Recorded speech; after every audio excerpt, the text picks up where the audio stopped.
Hey everybody, this is Rydo and we're back to Yu-Gi-Oh! Master Duel and video game news.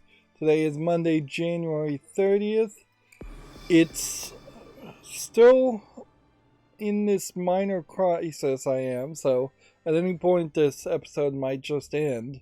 And in particular, the weather might also contribute to that, as it is somewhat wintry, although not that much. There's this survey. I don't think I want to do it. Like, it kind of is pointless to even take a survey to just say, hey, this Theme Chronicles experience is as bad as some of the other experiences that we've had as far as these end of the half part of the month things. That is there, let me think if there's a better way to say that. These 15th to the 30th or so events happen every month, and they're awful. They're always awful. They're very consistently awful. You have to potentially play the game 3 to 5 times as often as I would want to play it, just to get even to the point where you stop earning that extra credit, extra crystals, let alone getting to earning like a title or legacy packs. And then they are tying into this things that you may very possibly want and just never be able to get again. Although, if you really do want icons, you're probably making a mistake to actually care about that. Quick accountability section. Still playing Dicey Dungeons. I have about 3 more hours of playing it. The game is way too long, and in doing the DLC I'm not really seeing anything amazingly new, and you can't get the achievements that you would like to get when you're playing the mods or the DLC. So inherently, if you were trying to get all the achievements, playing the DLC just is a waste of time. As for the achievements themselves, they are ridiculously too difficult, and it's pretty obvious that is the case. Because only 6% of the people have gotten to the point of even beating the boss in Dicey Dungeons, which ideally, just as a practical, realistic average, you would want to shoot for at least 30% of players making it to the ends of the end of the credits. Just make it to the credits at least. Nintendo, with like Kirby and the Forgotten Land, I think does kind of a great job with that, and certainly Mario Odyssey kind of allows for that too, where you can have they get the credits through with about halfway through what a completionist run would be. Kirby and the Forgotten Land in particular, you have to see the credits before you can even do half of the game. I definitely would love to just have non-stop free victories today, but sadly I've fixed my network enough that I don't think my networking would contribute to any free victories. But yeah, particularly in Dicey Dungeons, had you gotten to the credits, say 18 episodes in instead of 36 episodes in, you would have probably been somewhere around 18 to 20 hours into gameplay, and at that point they could have given you an infinity dice, which would be my suggestion, just off the top of my head, that every now and then or fairly frequently you would get a dice that could be used as any number whatsoever, and was just acceptable to be used for anything. I was also running into network problems with specifically Marvel Snap. But yeah, like looking at the streaming setup on let's see. It says retry, but they want me to restart the game. Alright, well, we'll play along and restart the game. Just hit the back button on the mouse a bunch of times and relaunch the whole game. Of course, often when you relaunch the whole game, it then just locks you into it not being able to connect at the beginning. Even here, I think they may have added a new character at the front for what little that's worth.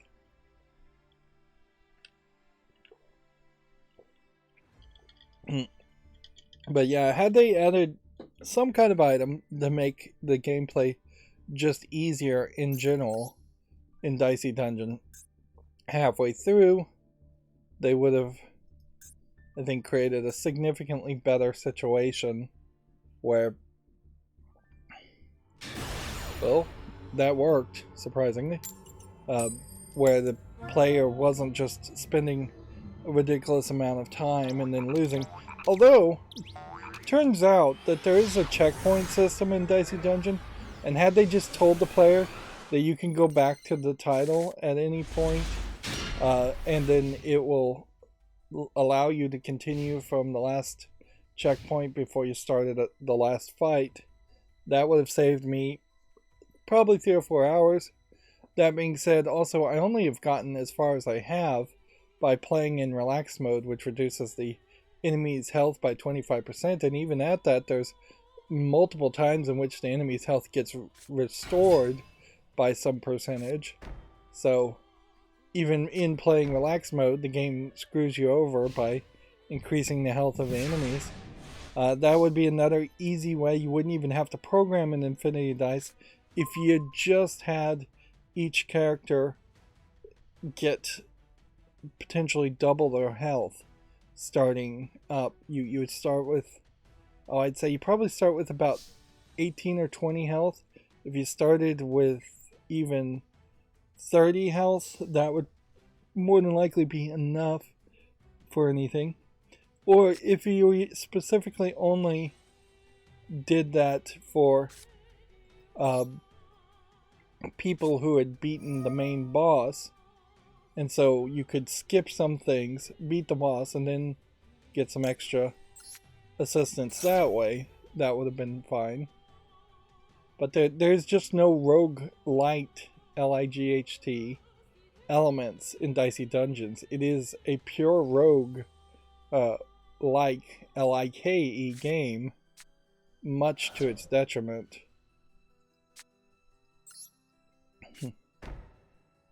And it is kind of just crazy that they've, over the course of what seems like 2.5 years during the pandemic, that they just made small DLC expansions instead of working on Dicey Dungeons 2, because had they left Dicey Dungeons 1 as a kind of rough game that could be enjoyed, and worked on a sequel, a lot could have been fixed and forgiven in the sequel, on top of which it really is probably a game that would be better off as a mobile game, cell phone game anyway, so working towards that concept would have made a lot of sense. Anyways, that's what I've been doing mostly, other than watching a lot of Naruto on Netflix, which I will say briefly, since it's not video game related. You know, the story of Naruto, and maybe this is because I'm old, like, I definitely wouldn't have thought of this when I was an edgelord teenager if I had watched Naruto back then. I missed it. I was probably a little too old for when Naruto came out.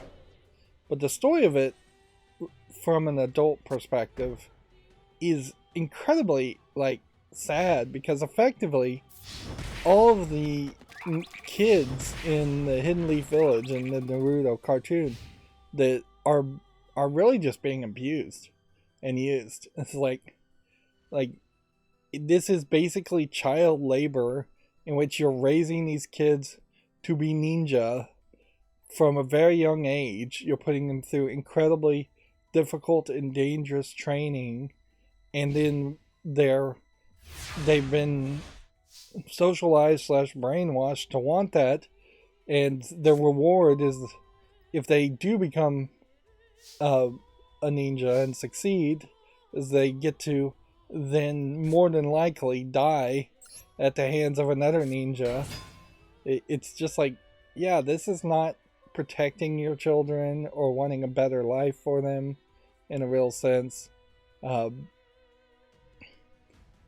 it is actually a really sad story, and it's not like I'm just reading that out of nowhere. It's like the initial premise of Naruto is that one of the most respected, strongest ninja leaders takes a random baby, maybe his own baby, I'm not even sure if they reveal something like that later on, and seals in a demonic nine-tails fox spirit into Naruto.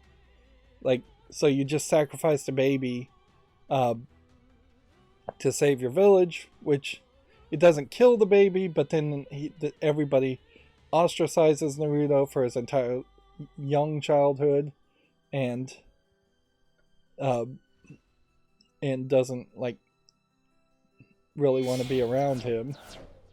And then that theme of him being ostracized and alone is only repeated in Naruto's rival Sasuke. And then more noticeably also the third member of the main team, Sakura, is often just completely forgotten about and not in any way even trying to train from, I would say, about the second season to the fifth season, which is where I am now. Like, she is only there to be potentially a love interest between Naruto and Sasuke in a love triangle that really doesn't go anywhere, because Sasuke doesn't show any care for her at all, at least up to the fifth season. Naruto does care for her, but it doesn't but she doesn't care for him. And then she just doesn't really have any abilities, so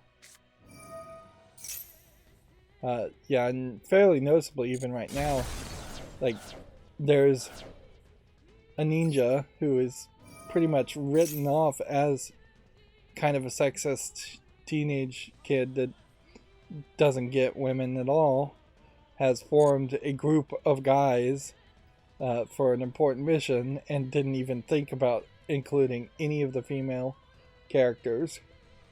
There's another love interest for Naruto that shows up like every now and then, but she gets no characterization at all. And yeah,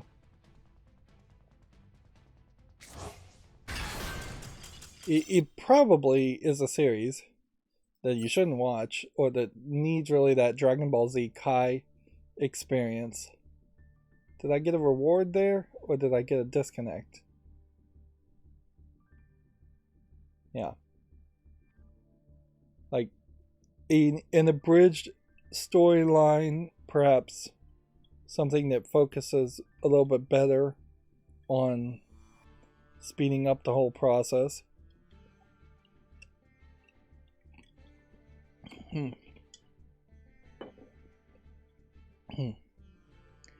At the beginning, Naruto was definitely all about like instilling confidence and good morals into other people and building up other people around there, but they kind of dropped that in favor of just more fighting. But yeah, you could probably take the first 5 seasons and boil it down into 1.5 seasons of an sped up experience, or even just a collection of 1 to 4 movies, like short direct-to-video movies. And I would assume that there is some level of improvement in quality, but that is that big assumption that I'm making. But yeah, I've been wasting a lot of time on that. I do think I've gotten my smart bulb system set up, so I haven't been wasting too much time on that. That being said, I did just change everything last night after it working for the entirety of the weekend. But I'm hoping that the minimal changes I made are really just not going to make any difference, because all I was really doing was manually copying and pasting the commands from a shared command that was being activated by multiple triggered scripts. Basically, I would call that unrolling, effectively, removing the function, as it were, in programming. And generally, in programming, you would want to just keep the function, because duplicated code is where you get bugs and less readability in code. But in this case, since you're not really doing a hard, low-level programming, by trying to have the equivalent of a function, I was causing twice as many logs in the logs to trigger, and that was making it difficult to look at the logs because they were just getting too big and not loading. You can't even delete logs, so that's all just run by the Tuya app itself. I imagine they delete the logs after a certain number of days.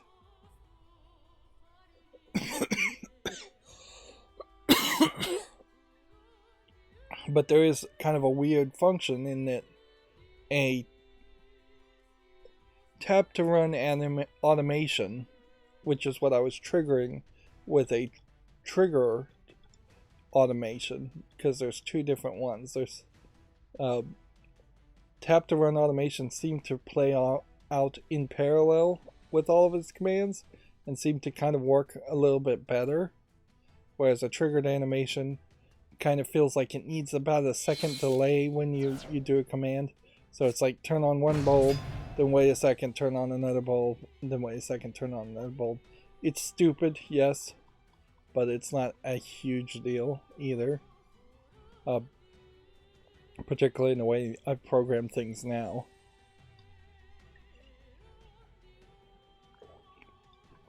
But there are fairly slow internet connections anyway, so taking a second probably is the right move, just to make sure everything gets the signal.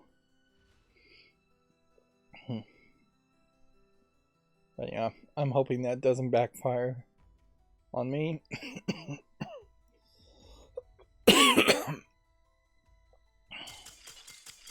Let's see, did I do anything else, or is that just way too much of an accountability section? Anyways, what's been going on more than anything is every time I sit up in the chair, I'm coughing like crazy, and I've just had this terrible persistent cough. Alright, well, I got 500, and then somehow I got 50 too. No, I got 50 gems because of that 500. Let's just keep on doing this. Free victories are free victories. If I can get all the way to the top and get the legacy packs, I'm happy with that. If I get the title, I'm happy with that. If the free victories stop coming, then at least we'll have a few more gems. Alright, well, let's move into this. I also worked on the blur a little bit. I kind of question still whether it's blurring enough. Inherently, there is this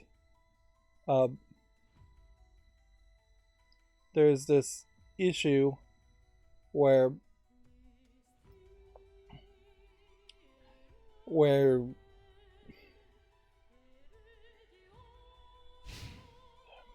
oh, I've lost my train of thought there. I totally forgot what I was even saying.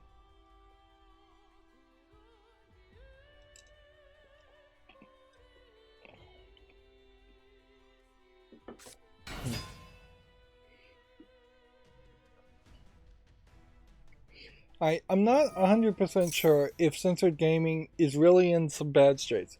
You can take it one of two ways. You can either say censored gaming seems to be giving this story that you take for truth, that he's living in London, he has no family that cares for him at all, to the point where he said he was just given up to a group home in London as a kid, and he's in this just terrible London housing crisis situation, which is very believable. I don't know specifically why he is trapped in the heart of London, and why he isn't in like council housing in some other part of the UK, but I just don't understand that situation enough to really disbelieve him.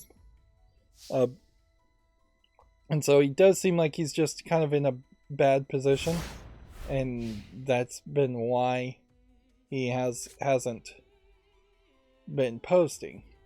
But then you also have this situation that if you don't take him on his word and don't assume 100% generosity, if you aren't just taking it as true and that he is just in a bad situation.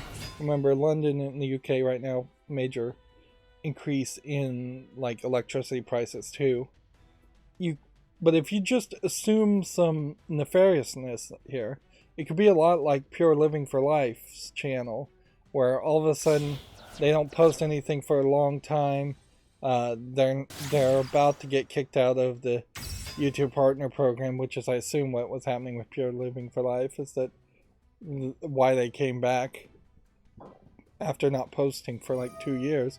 Could have been the same situation with censored gaming. Could be that the same like publishing company works with both, if there is actually a publishing company behind censored gaming, which I wouldn't really believe there is. It would be a too hot to touch channel anyways. But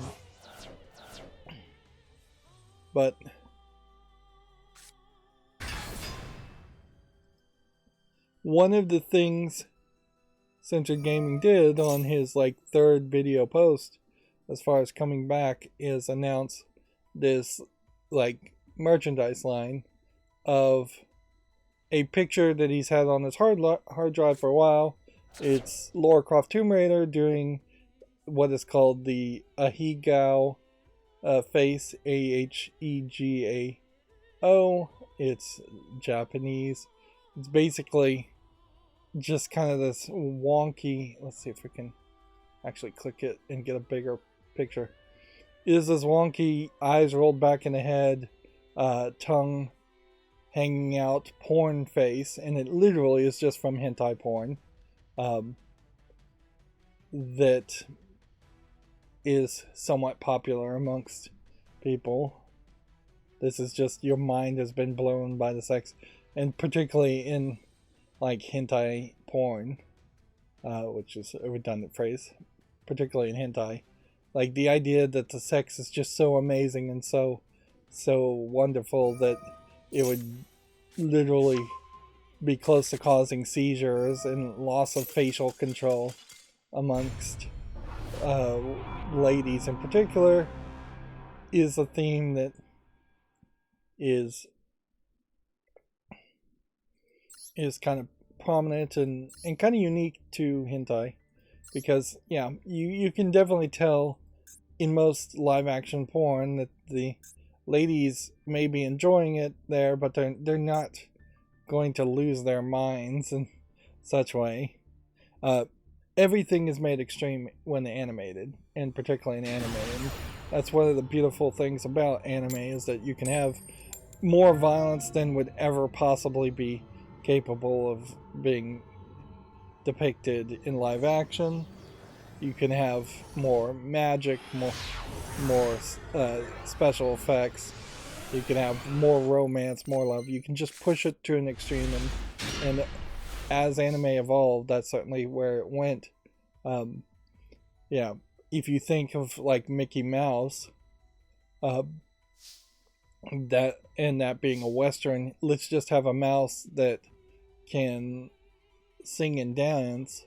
Well, Japan said, "Hold my beer," and said, "Let's make a robot that also looks like a kid that also fights super robots," and continued down many paths like that, where they just kept on pushing things and pushing things and pushing things. Now, what's interesting about this, and I'm no lawyer, but I would say, as far as fair use and copyright goes, particularly in the UK, which is where this case would almost certainly be held, I think the owners of Lara Croft, which would be Amazon.com at this point, have definitely a copyright claim in this, because this is inherently what they don't want to see in copyright situations.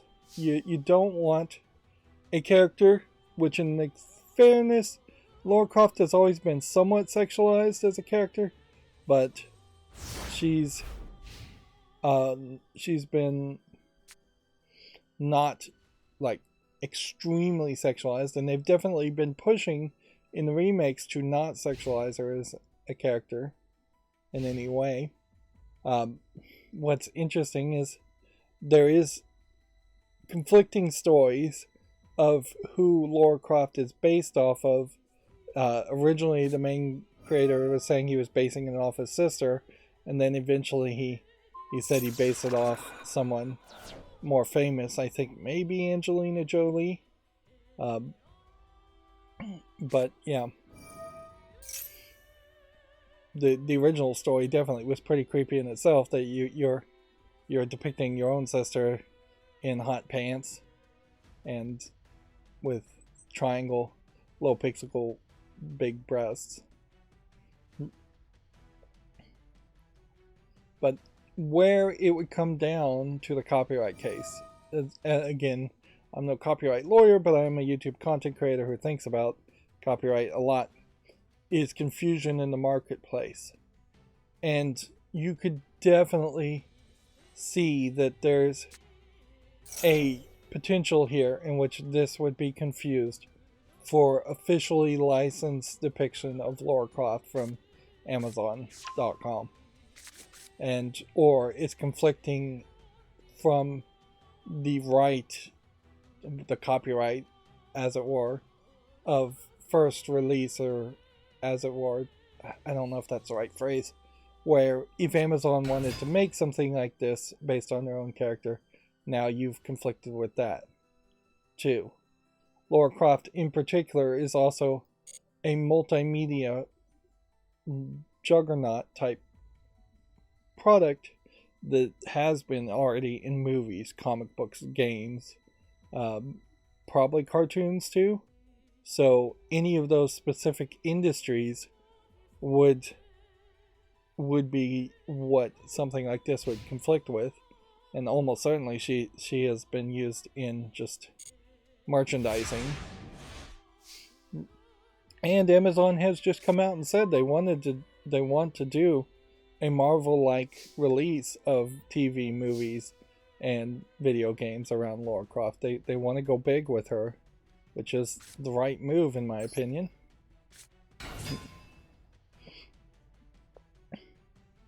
So yeah, you have an issue here, certainly, and you would think that Censored Gaming, kind of knowing about censorship, would know a little bit more about copyright.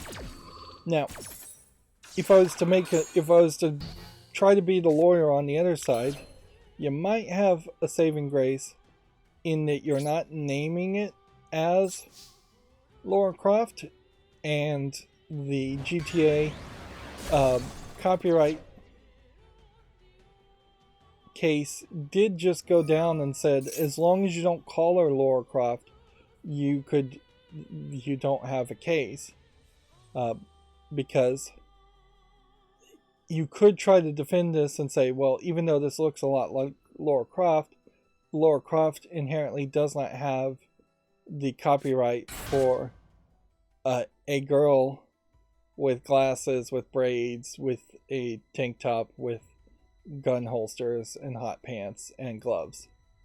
Like, even all of those kind of specific points don't inherently say this has to be Lara Croft. There can be other girls that look like this and just have a similar appearance. In particular, I don't know if I've ever seen this style shirt in which there's kind of a tone here and a tone on the sides on Lara Croft. Anyways, so, and this is not in color, so that creates a different situation. I don't know why I surrendered there. It looked like I had more time, but whatever.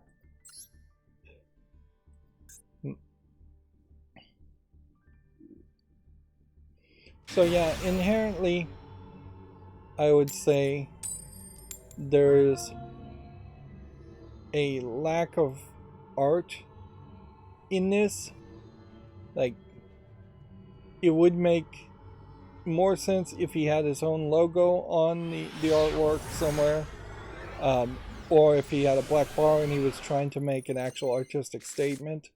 It doesn't matter how big the artistic statement is. I think, though, like, a porn face probably isn't quite as much as you'd want to do. If she had been straight up topless in this and it said Censored Gaming over it, I think he'd have a better case to defend, as far as a parody that could not possibly be confused with the original, whereas the he-gal face is probably not enough there. He is also, Censored Gaming is also seeking out just like more artwork.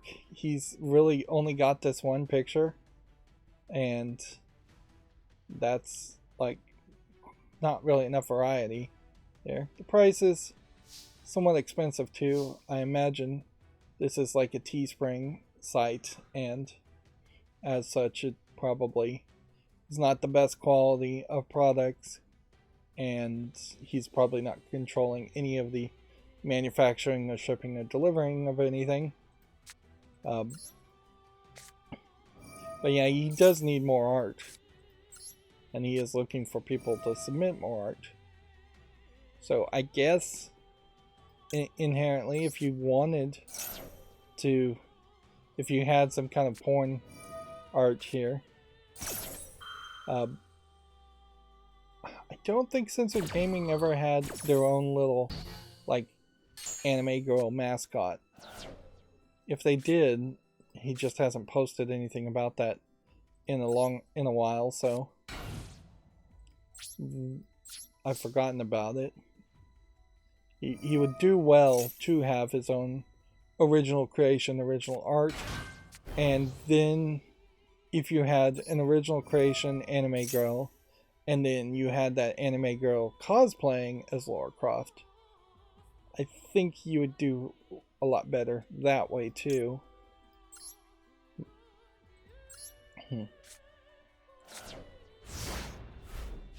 But yeah, I will leave it at that. It is definitely up to each individual person to see if he's gone far enough to fall in the parody until it comes to a court case. Then it is up to the court case to determine that. I think copyright law, though, is pretty strong in the UK,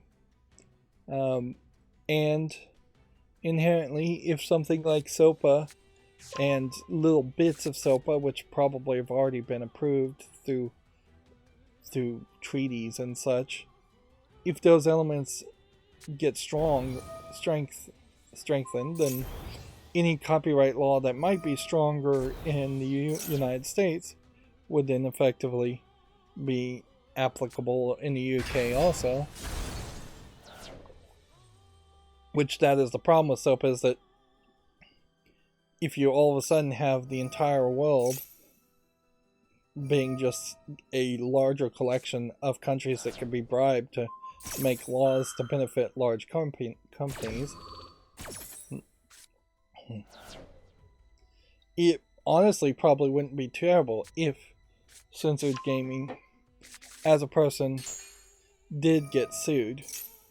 Like, it would be awful for him in the long run, certainly, but I wouldn't be surprised if there is just a massive backlash and then a massive push of support. He's already put out the SAP story of being nearly homeless or being homeless, and not being able to drive, so he can't live in like a van. So it definitely would seem like Amazon is this Goliath trying to take down a tiny little YouTuber.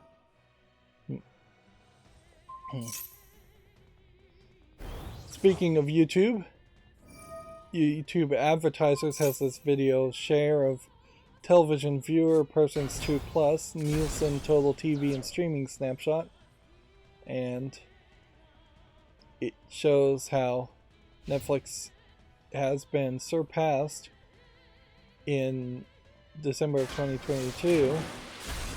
In part, this is because Netflix keeps threatening to get rid of password sharing, but also just Netflix has been bad about releasing content that the average person wants to watch. Netflix definitely had a major dip around here and then recovered. But according to Nielsen data, YouTube is just getting bigger and bigger. I saw another thing on Reddit amongst teenagers that are just like 15 to 20% of YouTube teenagers are constantly on YouTube, which is somewhat believable. You can definitely see also there's a considerably smaller amount of market share, or viewership.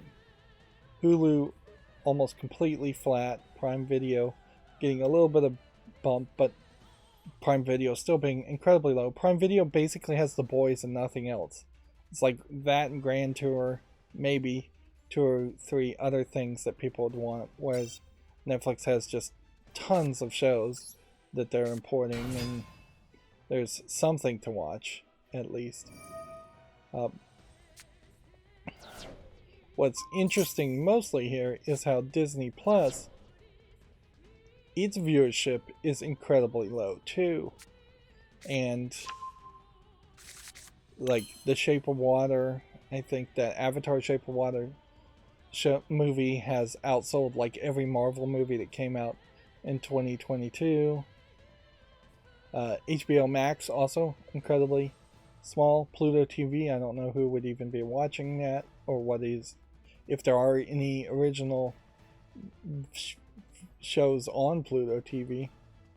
But yeah, you can definitely see that there's just nothing there. Now,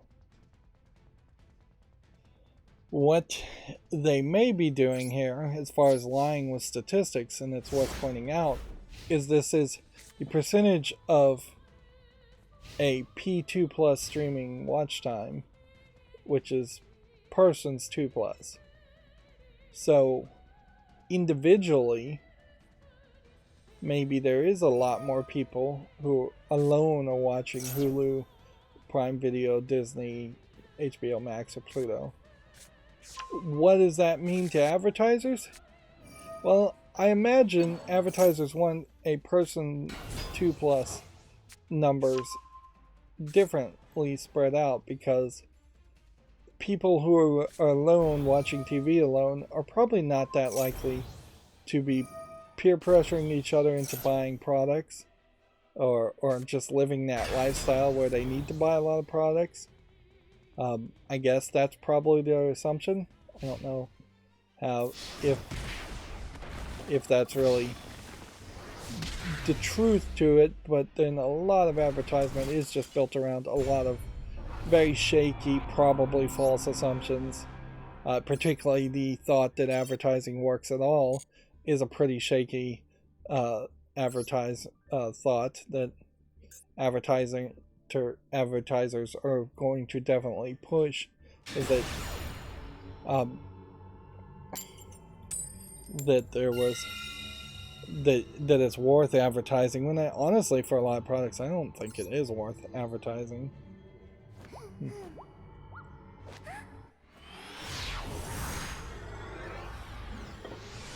Yeah, I would definitely say the old milk commercials, which I don't think they really advertise milk that much these days, which were done by a California Growers Consortium of, I think, of milk producers.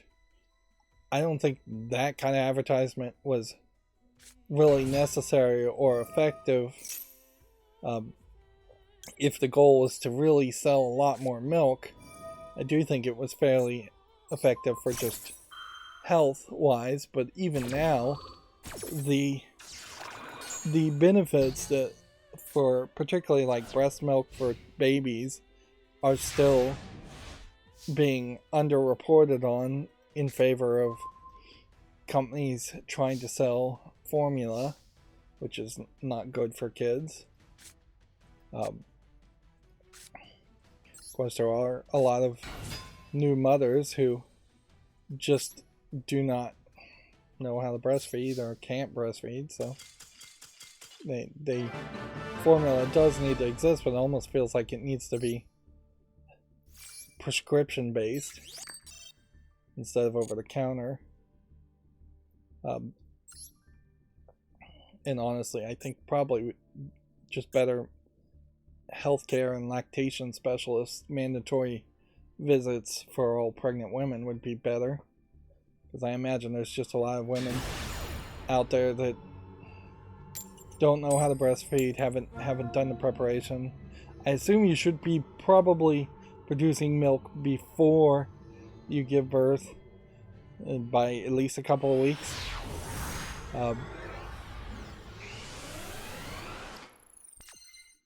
But yeah, I went off on a tangent there, certainly. Yeah, but the main point there is I just don't think advertising works for a lot of products. I was having a actual conversation on my personal Facebook, which that in itself is a miracle, and basically I commented on somebody else's post. One of my personal Facebook friends has put out some kind of songs and music on like Spotify, and he's been upset by the fact that people aren't really listening to it, although I don't really know his numbers, so I don't know if that means he wants to get thousands of listens or just one listen. But it is very interesting as a content creator myself to see it from the other side and see, alright, here's a person who's miserable because they're not getting any views, as a YouTuber who doesn't get any views, and often bemoans that and whines about that myself. So throughout that, I said, well, if this helps, here's the average number of views I get on a video, and I showed them that, and then someone said, well, why don't you run ads, or asked if I was running ads, and I'm like, well, I don't even meet the requirement to run ads. And then they go, oh no, I meant, why aren't you using AdSense to promote your YouTube channel? And I'm like, okay, that's a thought, I suppose. And I guess if you were crazy and rich and you really were just committed into the fact that you needed to you felt like your content was good, maybe then you would pay Google to advertise your YouTube channel in the hopes that you get monetized and get that money back. But almost certainly you wouldn't. Now, on a certain point, it is worth pointing out that this musician friend of mine has made something like wholly creative, I assume, from scratch. It's just like new music, new songs. It's not criticism of video games, for sure. It's not criticism of other music. It's not in any way as derivative as what I do. And at a certain level, I would assume he is actually proud of the content he's created and thinks it's more of a sellable product, whereas my YouTube channel, some of the content I've made in the past, I'm definitely not proud of. I can't say that out of 10,000 videos plus that they were all good. A lot of them were mediocre. A few of them were really, really bad. Like the Kerbal Space Program audio debacle is an example of that, or just micro stuttering in the Lego games causing a lot of problems for me, and then whining about that. But yeah, I definitely would put a much lower price tag on any one of my individual videos, to the point where I really just would like one video, one ad to play before anybody watches it, or just YouTube Premium. Honestly, if it got down to a system where you got income from YouTube Premium, but then you didn't bother to run ads on anybody that didn't have YouTube Premium, if they could figure out some way to make that make sense, I would be alright with that system, where it's just like, alright, these people are poor, they're not buying YouTube Premium because they're poor, and they don't want to spend that extra money, so let's not irritate them with ads. Everything I've heard from content creators is that YouTube Premium pays way more than watching an ad does anyways. So yeah. But yeah, I definitely... Well, I suppose if I just won the lottery, if I just had money and I'm just wasting it, like I think I'd probably build a new house from scratch, just brand new house first if I was wasting money, or just buy a few cars if I won the lottery. Like a few cars, I'd buy one car, really, like an electric vehicle, something fancy that has less likelihood of breaking down, although I don't even know if electric cars at this point really do have a low likelihood of breaking down if I let them sit for months on end. Yeah, because I just don't really drive enough to justify probably having an electric car or any extra car. But yeah, I'd buy like a pinball table, probably a real world pinball table and a virtual pinball table. If I was just won the lottery and was just wasting money, probably buy a lot more Lego, but honestly I'm limited on the amount of time and energy I have towards Lego. Anyways, I could definitely speed up wasting trying to make a smart home, but at a certain level you run into a maximum number of smart home products you can actually buy and make work. Particularly in the smart home aspect right now, the whole Matter consortium element at the moment just doesn't seem like it's particularly well polished. It definitely seems like Matter, until they can fix a lot of the bugs with it, is just trying to sell you new smart products that barely work to replace Zigbee or more particularly Z-Wave products that didn't really work either. And these smart home products in particular, they need to be like rock solid, or they need to be really cheap. I was looking at some Z-Wave bulbs in particular, and they're just like way more expensive than Wi-Fi 2-year-olds. Like 4 or 5 times the price. It's like, okay, then you couldn't possibly justify buying those. Even though I do think Z-Wave is probably the best technology at the moment, but Matter, if it fixes its bugs, would be the future.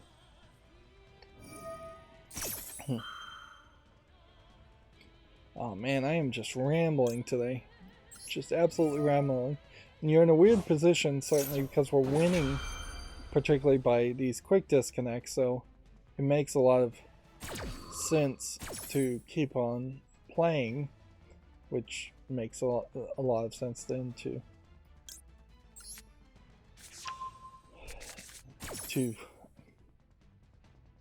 not jump into the news as fast. But we should jump into the news. So we have a Video Games Chronicles opinion piece here. Analysis why are video game companies laying off staff. While it's been a bleak month for video games overall, the industry is in remarkably good health. This is an opinion piece, which generally I don't cover opinion pieces from any video game reporting sources. But it is perhaps an interesting article to read. Of course, it is just also an outsider looking inward and making a lot of assumptions.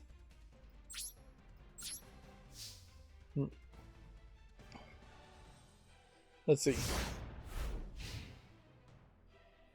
see. Their conclusion is the layoffs in video games development are not the same as the ones we've seen in media or technology. Media is suffering because of a challenged ad market, and technology is seeing a fall in demand for things like cloud services as people return to the office. The layoffs we're seeing in video game developers are more specific. It might be because the studio has underperformed or a company is changing direction. Also, I would throw in my 2 cents to say there is, in the case of Microsoft in particular, just been like massive amounts of hiring a year earlier or so. So this is just a correction in a lot of ways in which they overhired, and so they could potentially fire people later on. It is a sick thought that is almost certainly true that there are big companies like Microsoft that literally hire dead men walking. Employees that they are just keeping on the payroll until the next quarterly announcement to the shareholders happens. Then they can announce the layoffs to get a bump in stock price, which is inherently what always happens. Is that the more miserable you make the low-level employees, the more the shareholders love it, or the more you lay off people, the more the shareholders love it.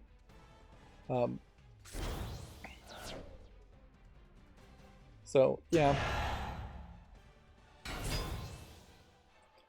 it's been a couple of years of no releases instead of years of bad releases, I would say. Although it's been, in the past couple of years, also some pretty bad releases too. So it's not like somebody made it to the finish line of making a game in these game companies and then they get laid off because the game didn't sell well or because the game wasn't good enough. It's more a case that they didn't even make it that far in a lot of cases, and these companies just didn't make a finished product that they could sell at all. Inherently, unlike Hollywood, which can just hire basically any nobody to make a movie and apply any nameless production group or production company or just a nameless collection of employees to work on a production company to make a movie, there is a limited number of people that can actually make video games. And so a publisher, even the biggest of publishers, really don't have this system in which they can lose money on 4 or 5 video games and then have that 6th game be a tentpole game that makes up all the difference and makes some extra profit on top of that. And even if you were a giant publisher that did that, there is still very little reason to keep around the 4 or 5 other companies that made money losing products or mediocre products that just made a little bit of profit.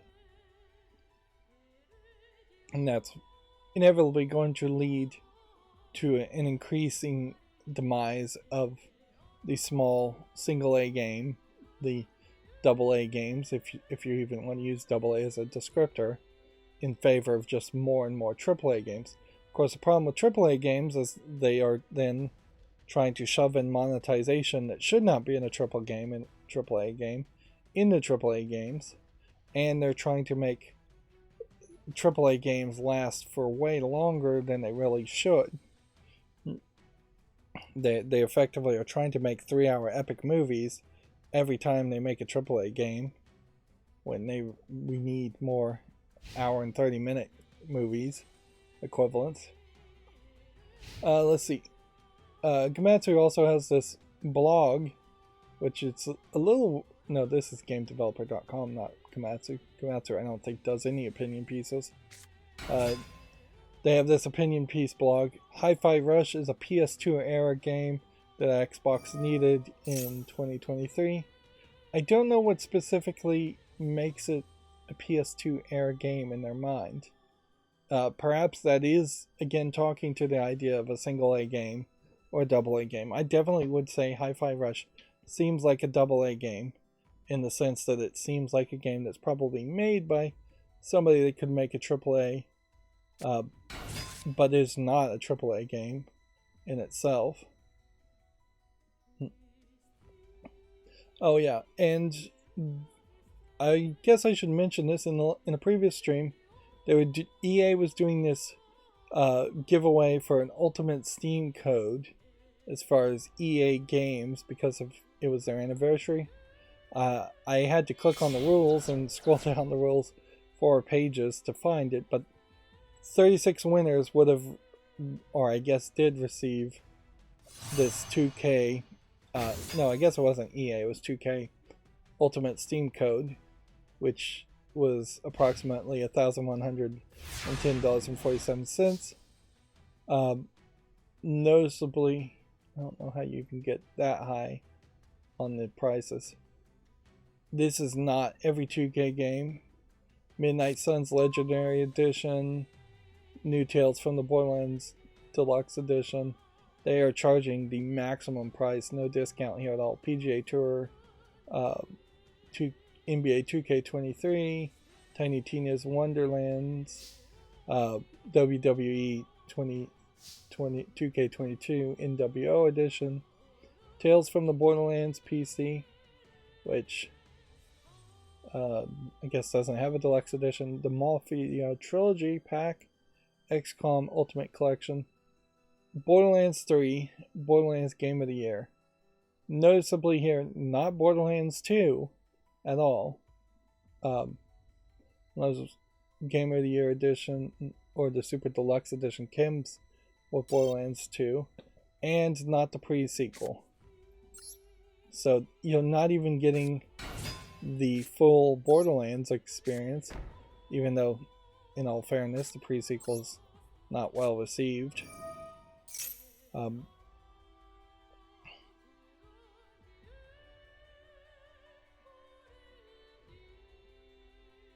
Well, I guess the more I'm reading here, yeah, they add Sid Meier's Civilization here, so this is just not alphabetical for some reason. And then BioShock the Collection, I assume, is all 3 BioShocks. Then you have the pre-sequel down here. Then you have Borderlands 2. So that is the entirety of all the Borderlands games, including the 2 Telltale games.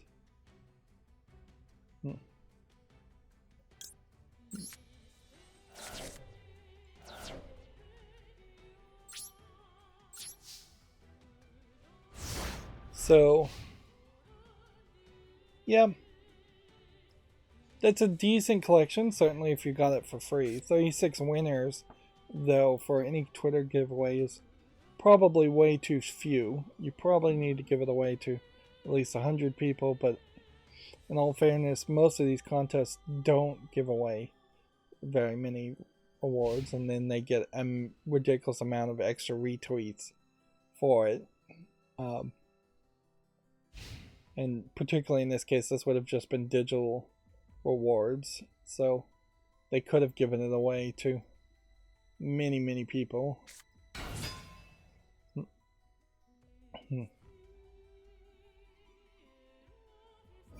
Yeah, I have to question whether it's even worth involving the lawyers and having a contest like that versus simply just giving away one of those free games to everybody. Just say, hey, this is free on Steam right now. You'd get a lot more people happy. Like, it is a sad statement that a lot of people have been trained to be more thrilled around the aspect of gambling to win something big versus just taking the guaranteed reward for everyone, or taking the guaranteed reward even for yourself alone. Yeah, I could see Borderlands Game of the Year edition just being free for the anniversary, and that would be fine. Or even some of the older sports games, but I bet a lot of the older sports games have been shut down. If you were to list all of the 2K games, I bet there's a long list of wrestling and golf and football games and basketball games that have just been shut down and are not playable at all. Alright, moving on. R-Type Final 3 Evolved has a debut trailer, according to Gamatsu. My macro didn't work, so we're kind of all over the place with the news today. Gungrave Gore version 1.02 update is now available. It adds Bungie as a playable character across all stages. I guess that's a character. I guess it's this character. Don't Nod Montreal teases a new narrative game with a screenshot. And it says, doesn't it bring back childhood memories? And here you have a picture of what looks like a parody of an old cartridge console thing, but I guess it kind of is supposed to be like a Nintendo 64, but those definitely aren't Nintendo 64 controllers. There was something that was kind of colorful like this, but it definitely didn't sell that well. I couldn't even really name it. I want to say it was the Lynx, Lynx, but I definitely have to check that. Now the question about Don't Nod is, who is Don't Nod? Because in a lot of ways, I would have thought Don't Nod was actually Fulbright in looking at the screenshot. Fulbright making the Gone Home game. But if I recall correctly, and apologies if I'm remembering this wrong, I think everybody got mad, or at least half of the people at Fulbright got mad and left and made a company called Dimbulb, and then Dimbulb made a game I covered recently, and it wasn't really that interesting either. So I don't know if there is really anybody but maybe one person or a small skeleton group of people that make Fulbright at Fulbright that could make another Gone Home. Do I suspect that any company particularly has two interesting narrative walking simulator type games? Probably not. If anything, Gone Home, I think, really just succeeds as being like the first of that generation for having a walking simulator that got really promoted and was very well received, at least by mainstream video game journalists. Whereas walking simulators like Dear Esther or Everything's Gone to the Rapture got ignored. Don't Nod, specifically, to get down to the point, were the makers of Life is Strange 2. So while I thought the first couple of episodes of Life is Strange 1 were good, I don't think all of Life is Strange 1 it was a great story. Life is Strange 2 was not well received critically or by game players. So I really wouldn't put a lot of faith in Don't Nod in making something like this. Let's see. One assumes it's a narrative game. It actually could be something completely different. I don't know if they actually confirmed that it's a narrative game at all.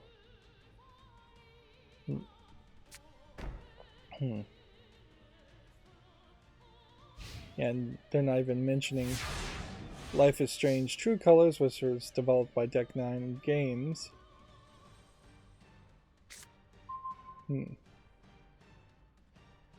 So yeah. Tease for a tease, basically.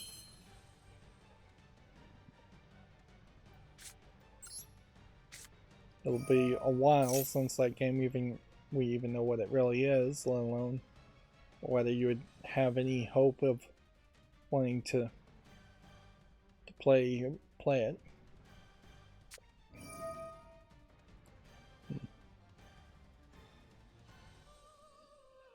At a certain level, too, you have to say a narrative story has to have something bizarre or different going on with it. You can't just tell a generic story of a kid playing video games or growing up playing video games. A happy slice of life story doesn't really exist in the interactive field of video games and really wouldn't work. So, yeah, there's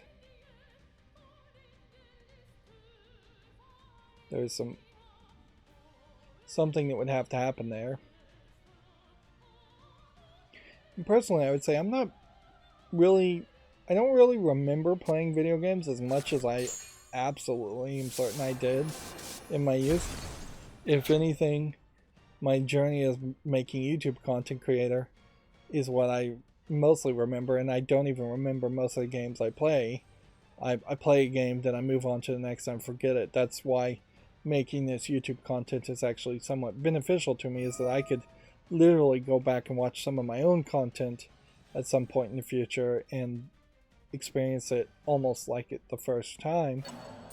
But yeah, when you inherently are a kid and you have to go to school and you're dealing with your parents and your parents dealing with you, you're just not in a level of control of your own life that would be that appealing to me that I would have that much nostalgia for it. If I forget like all the negative parts and all the school parts of my youth, then maybe I could cut and paste together a fictional reality of me playing games from like age 6 to age 18, where it was the best years of my life. But I know that's not true.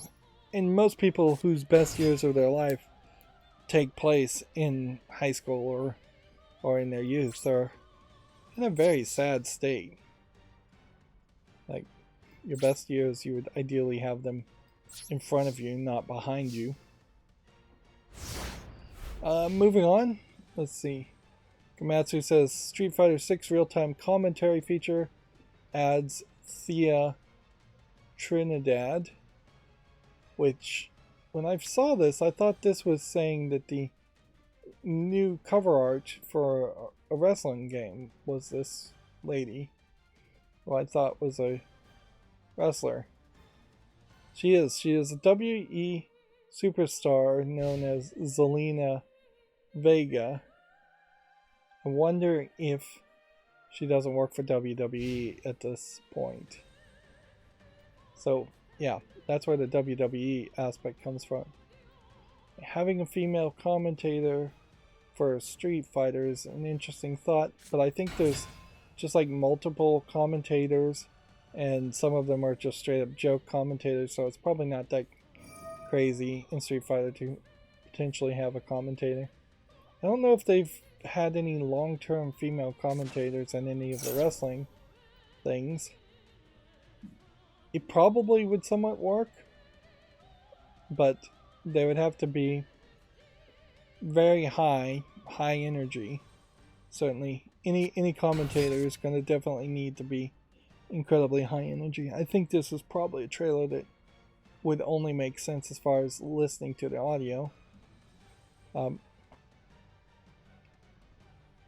Like, would have to be very aggressive too, as a commentator, as a female. And I don't know if that really would bring in that many more little girls or women to watch wrestling. If you did have a female commentator, it might work somewhat, but not by much. And mostly you want to bring in little girls, if anything, because then you can sell toys to both genders. And WWE basically is for little kids. And yeah, we've had no update as far as whether Saudi Arabia actually would buy the WWE. So if they did, almost certainly they would get rid of all the female wrestlers and female employees in total.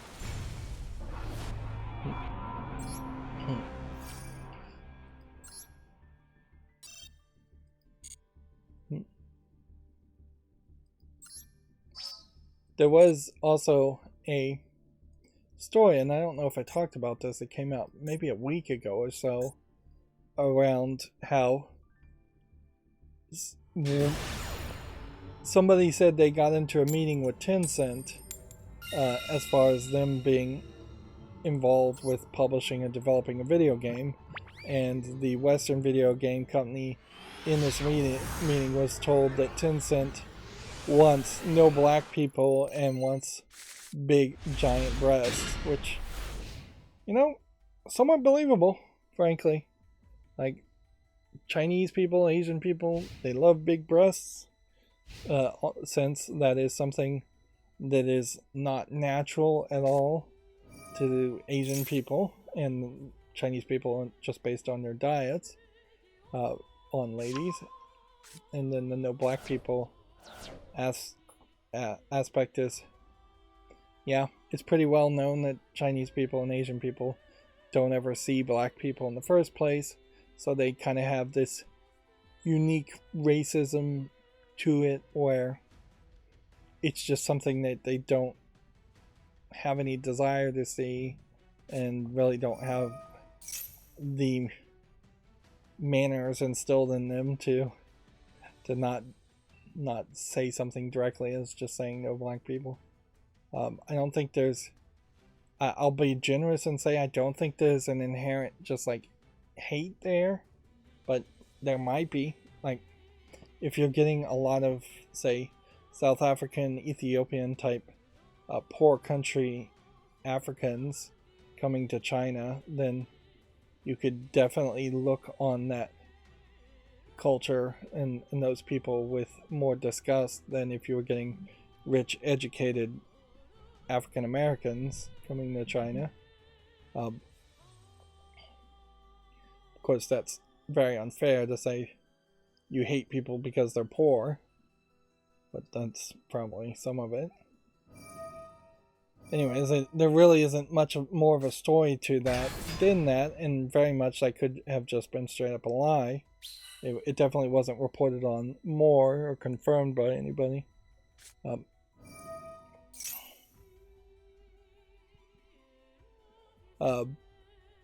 On the other hand, another underreported story that's happening right now is, while the Dead Space remake overall seems amazing and great, there is some pretty stupid SJW wokeness that has been added to, like, posters and slight changes to the game, which, I mean, it's just not true to the original game. It's not spiritually accurate as far as a remaster.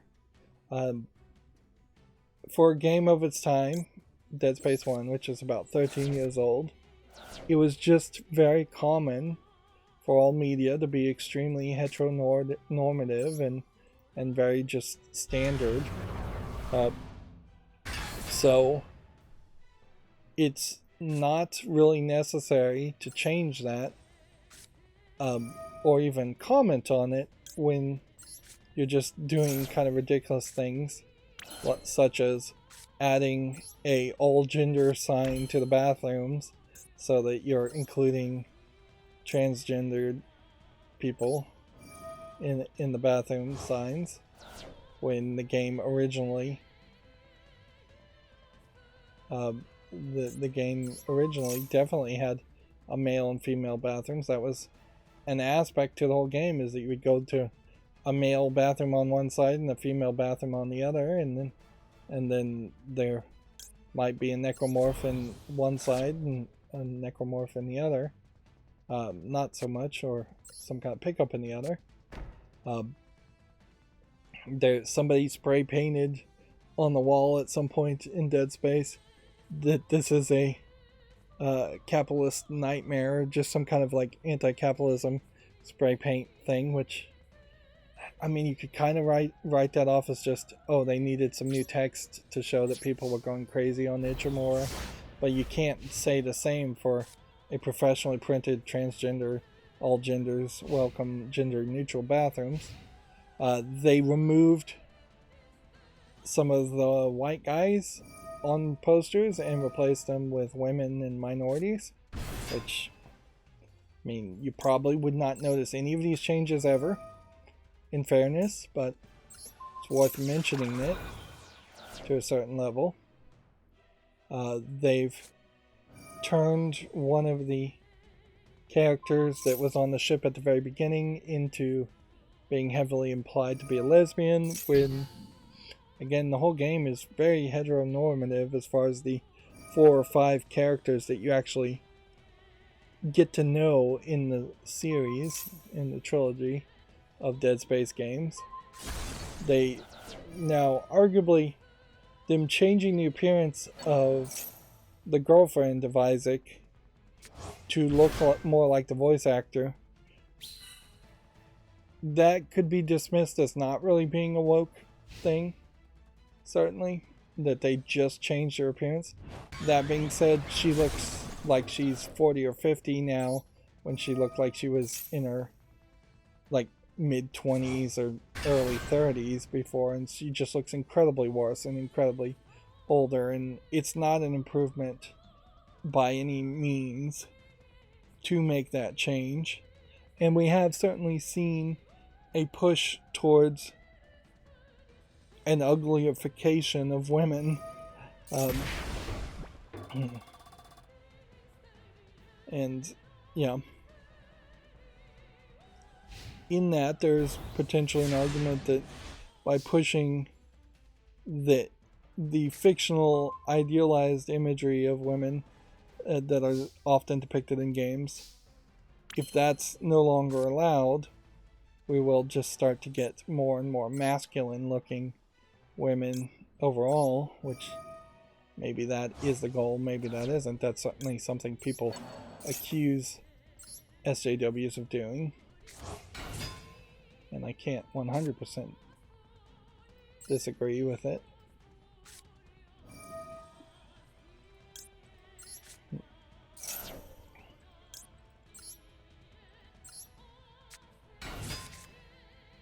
I'm still very much in a situation here where the only time I'm succeeding is when I get the quick disconnects, and we've stopped getting the quick disconnects. Obviously here I have not been really trying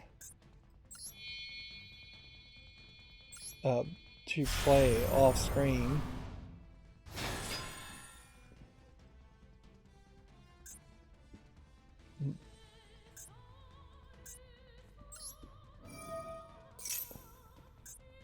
Send that to graveyard. Well, we might actually be able to win here.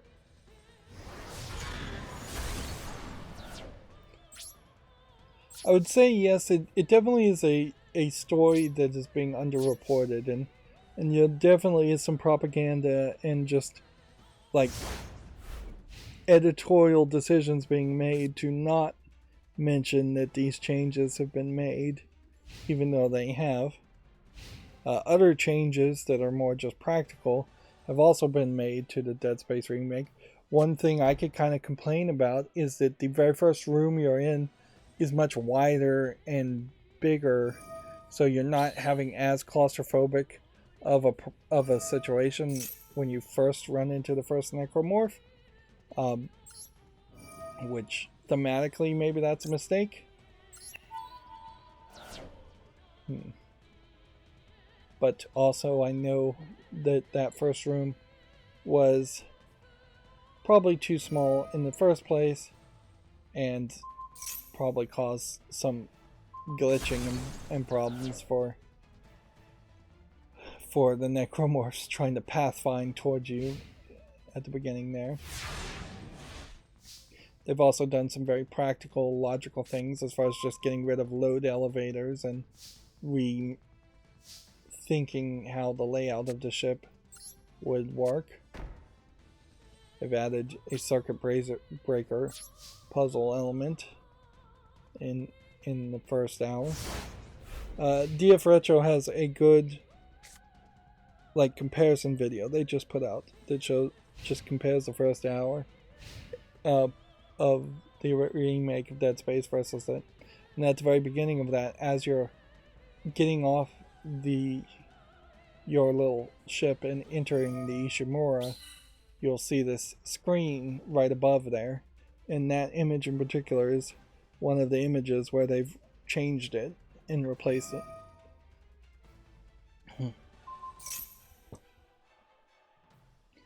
Yeah.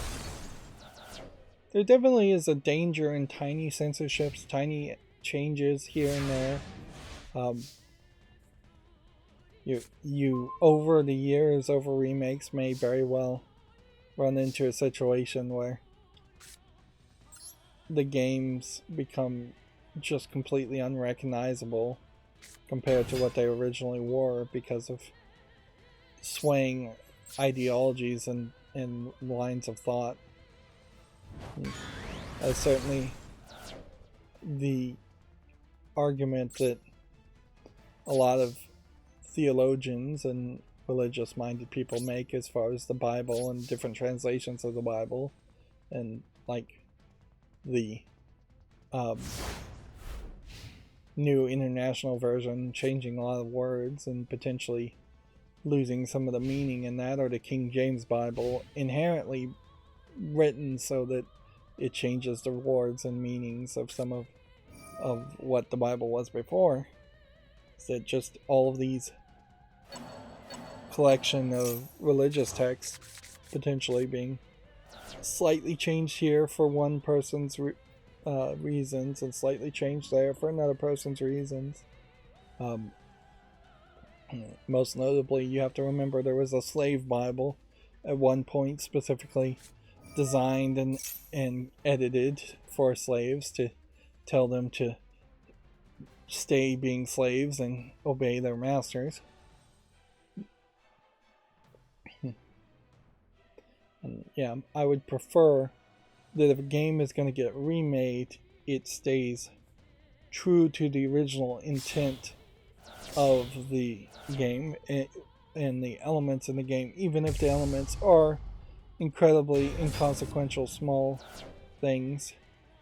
This is the argument certainly made around the bad dubbing that is increasingly happening around anime, in which people are just throwing in SJW, low effort propaganda, into the dubbing when it doesn't make any sense to do that. And certainly we've seen that in translations of video games from Japan too, and that they've just totally changed the meaning and added dialogue or added meaning that just was not there before. And yeah, no true art aficionado enjoys any of that. I need to hurry up. I need to stop playing too. This will be our last game, hopefully. I'm just gonna have to play more off screen. Today I think is actually the last day anyway, so like I would need a bunch of extra quick victories to get all the gold, all the crystals.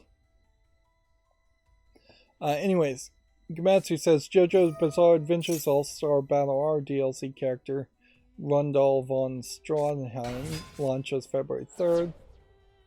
I'm sure you probably know this character if you're into JoJo's. A game called Wizardry Variants. No, a company called Wizardry Variants.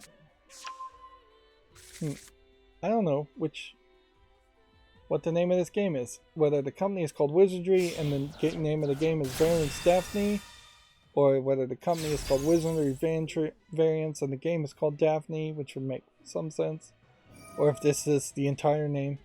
Regardless, this is some kind of smartphone game. Yeah, the entire game is called Wizardry Variants Daphne. It's been delayed. Okay. This looks kind of interesting, but not super interesting. Really.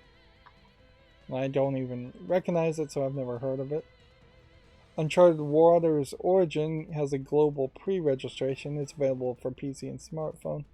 This seems somewhat reminiscent of almost Pirates of Dark Waters, just by the name. By the art style, here you have a very strong Western art style, I would say. Doesn't feel like anime. And arguably, if you were going to do kind of a seafaring pirate-like game, maybe not inherently making them pirates, but instead making them sailors and going for a flatter, more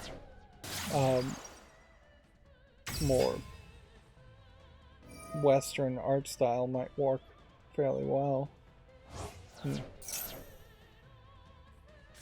I question how the game actually plays, though. Let's see, contents preview battle. It almost feels like kind of a, I would say, maybe Genshin Impact in the cutscenes, but then the actual gameplay here is more of a strategy top-down game. That's not amazingly visually attractive, but it doesn't look awful. Inherently, then, it is just a strategy game, and your mileage will vary as far as just how much you want to play a strategy RPG, turn-based RPG game. A live from PS5 advertisement celebrates an increased supply worldwide, which it's questionable whether you need to actually pat yourself on the back that you've managed to create more supply for a product that's in demand already. I guess you definitely don't spend the money on advertising if you don't have anything to sell, so it could be a case that they had already spent the money on advertising and needed to spend that budget, or they'd lose that budget for next year.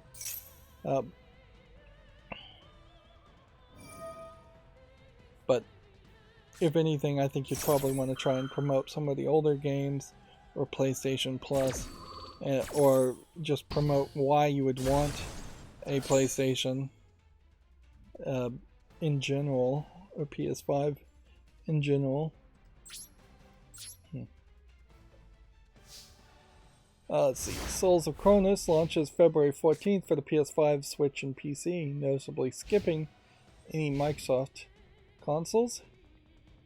This looks like one of those Square Enix Final Fantasy games. Probably not connected to... Well, nope, it's not even a Square Enix game. It just looks like one. I guess if we look at the real screenshots here, that is a different kind of chibi anime art style on the characters than what you see with Square Enix Final Fantasy games. And I guess inherently there is a little bit more lewd characters here in this game than you would see in a Final Fantasy game anyways. Yeah. What's interesting here is I think this is a Chinese company. Astrolab Games, and the developer is Futu Studios. Yeah. So it is a Chinese company copying the anime art style. But also, definitely with this logo trying to make you think that it would be in that Final Fantasy Square Enix style of gameplay. Let's see. Like a Dragon Ishin has a trailer and some screenshots if you want to check that out on Gamatsu. Horizon Call of the Mountain introduces a protagonist named Ryas, which I guess we're seeing him from behind.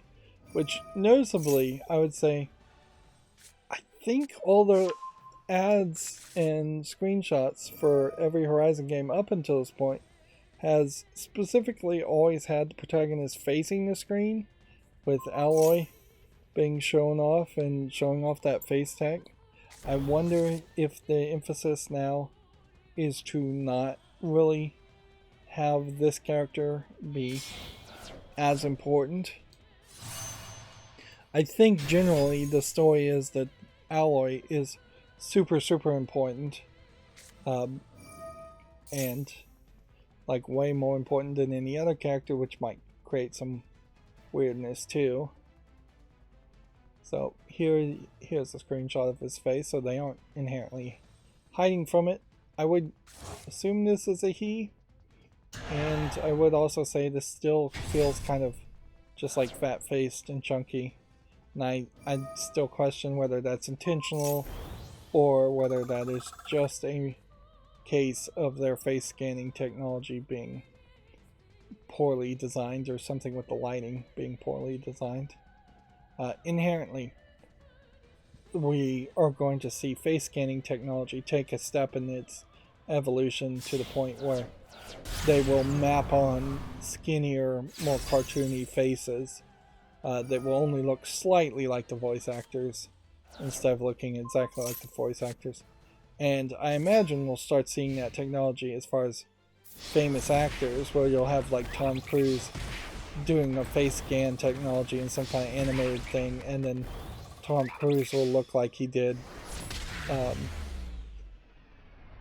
40 years ago. Although in that example is really bad because Tom Cruise, I think, pretty much already does look like he does 40 years ago, because I think he's had massive amounts of like surgery, cosmetic surgery.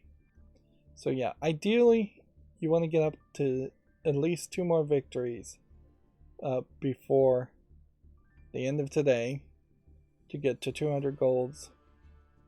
If I can get all the way up to this point to 300 gems, I'd be super happy. If I made it up to this point, I really don't care that much about getting an icon, and I definitely don't really care about getting to the...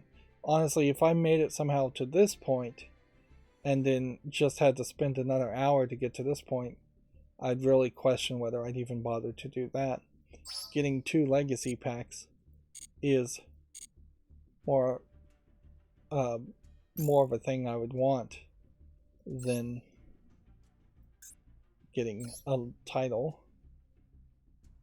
Let's open 10 packs here, just since we haven't opened 10 packs in a while. Didn't get that many new cards this time, which arguably, even though I don't really have all the cards in the game to the point where I feel like I can make a new meta deck, I probably should spend some time investigating that. I do think I probably am getting very close to having just like all the normal cards or all the legacy cards that are not really playable. let's see. Our dual pass. We'll just receive all. And collect some more crafting points, which crafting points are never that much. And then the question here would be like, win a duel in exhibition, which obviously I'm not doing that much for. I have 8 hours potentially to win 6 duels. I've only won 4 since this challenge started. We have done destroying cards, and we have done most of these daily quests, but not all of them. Then we have a new duel live. So, yeah. If I did 6 more victories, I'd get 60 gems, which is a pathetically small amount, whereas just destroying 1 card, destroying 5 cards would give me 40 gems. So, yeah. Awards aren't really coming fast enough here. If anything, I would think Yu-Gi-Oh! Master Duel should get cheaper and more generous, and it just isn't. Let's see, the Xbox Games Gold with free with gold include, let's see, For the King and Guts and Ghouls. Right, and then we've got some games coming out on Steam, so I guess we'll show the blur and see if we can do that this time. Let's see. So I was able to change it from point rescaling to bit linear rescaling, and that adds a little bit more of a blur to it, which I think that smooths it out and gets it away from just being pixely. Having it just be pixely felt a little too awkward. Now, inherently the problem here is that if you are looking at a adult game, a porn game, the screenshots are just one giant like crotch shot and one giant boob shot often, and at that resolution the blur really isn't going to get away from that. And I am in this weird position where I just don't know how much really needs to be blurred to be considered YouTube family friendly. If any amount of blurring is considered acceptable, there's just going to be people on one side of the argument that says even talking about it is unacceptable, or even showing any amount of blur is unacceptable. So I'm trying to think somewhere along the lines of what would be on extended cable or over the air as far as blurring goes. A lot of that certainly has just been completely edited out as far as over the air TV,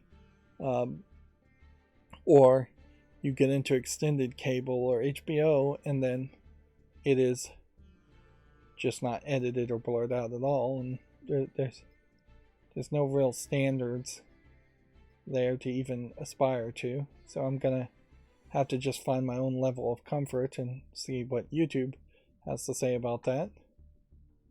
So here we have this like Bloody Lonely Cold game, which looks like it's a Japanese horror, but I would have at first shot thought that it was an asset flip adult game. It definitely feels like that.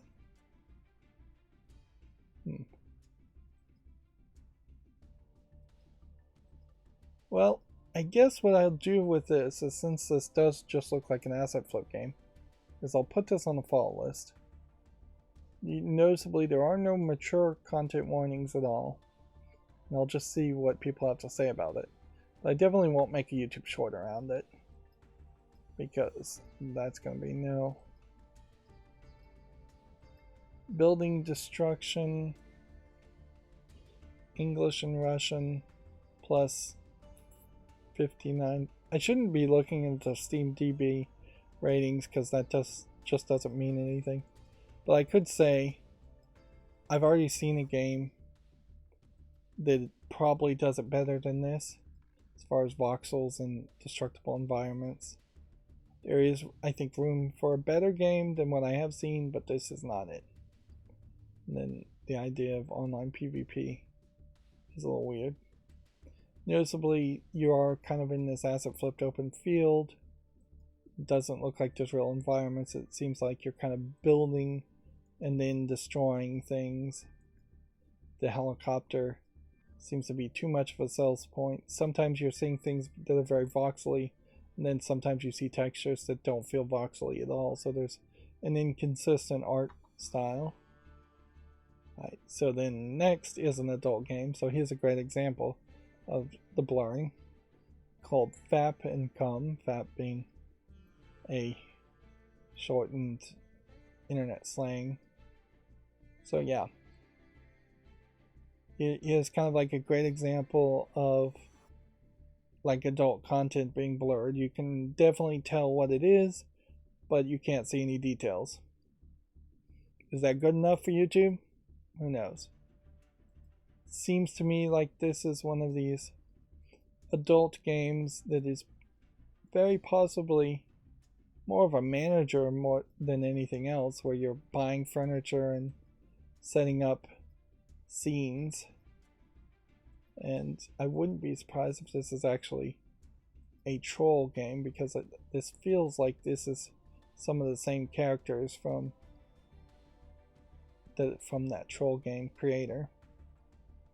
It's $6.39. Says it has full audio in English. Yep. Again, the blur not really hiding what that is.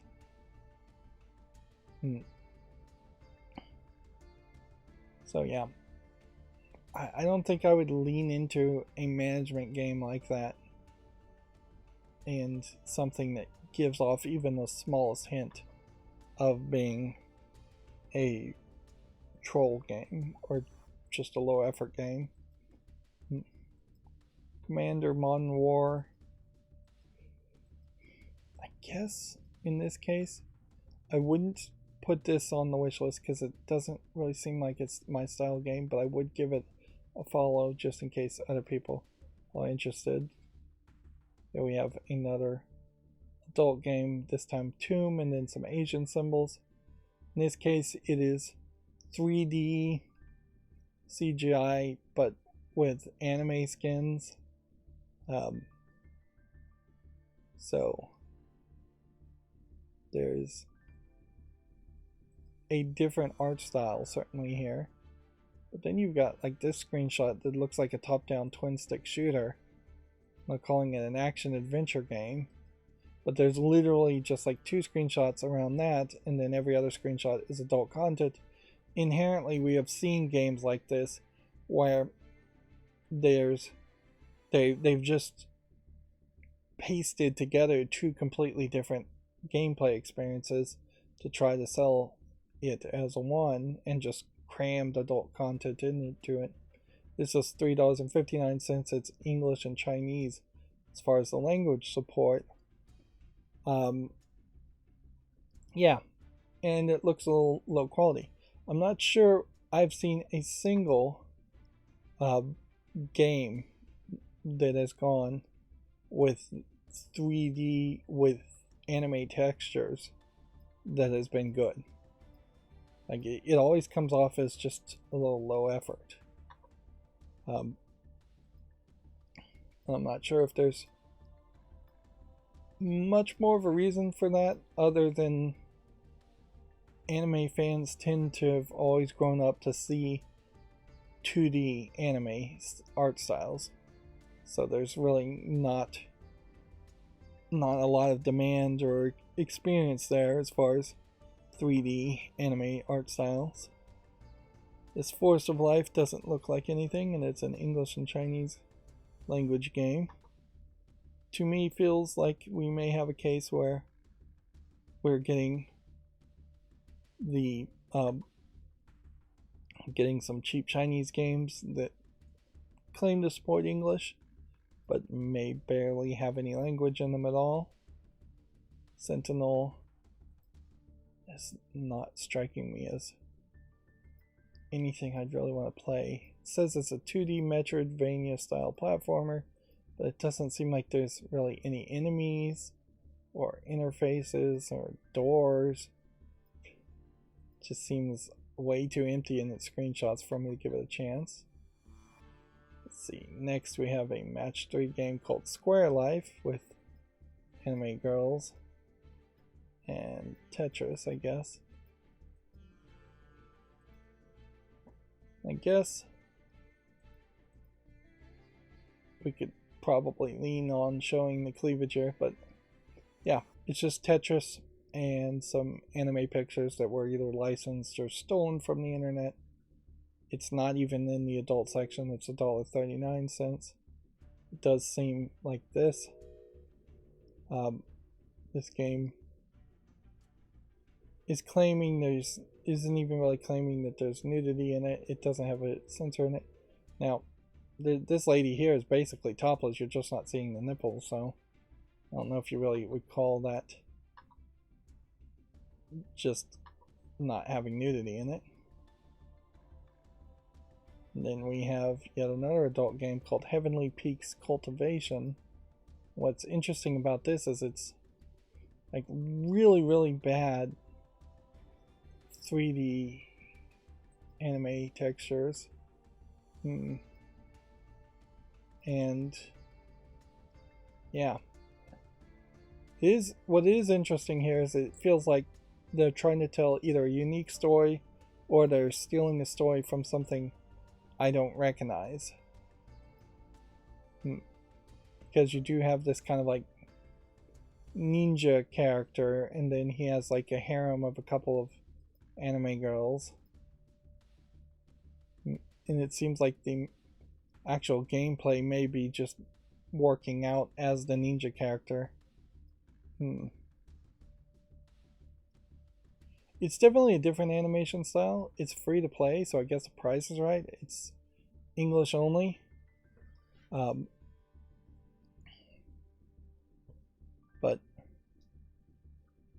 interesting here, you have this project has been in development for a little over a year. I'm a solo developer with limited resources. Despite this, I hope you enjoyed my work. While this isn't in early access, you should be aware that the project is still ongoing.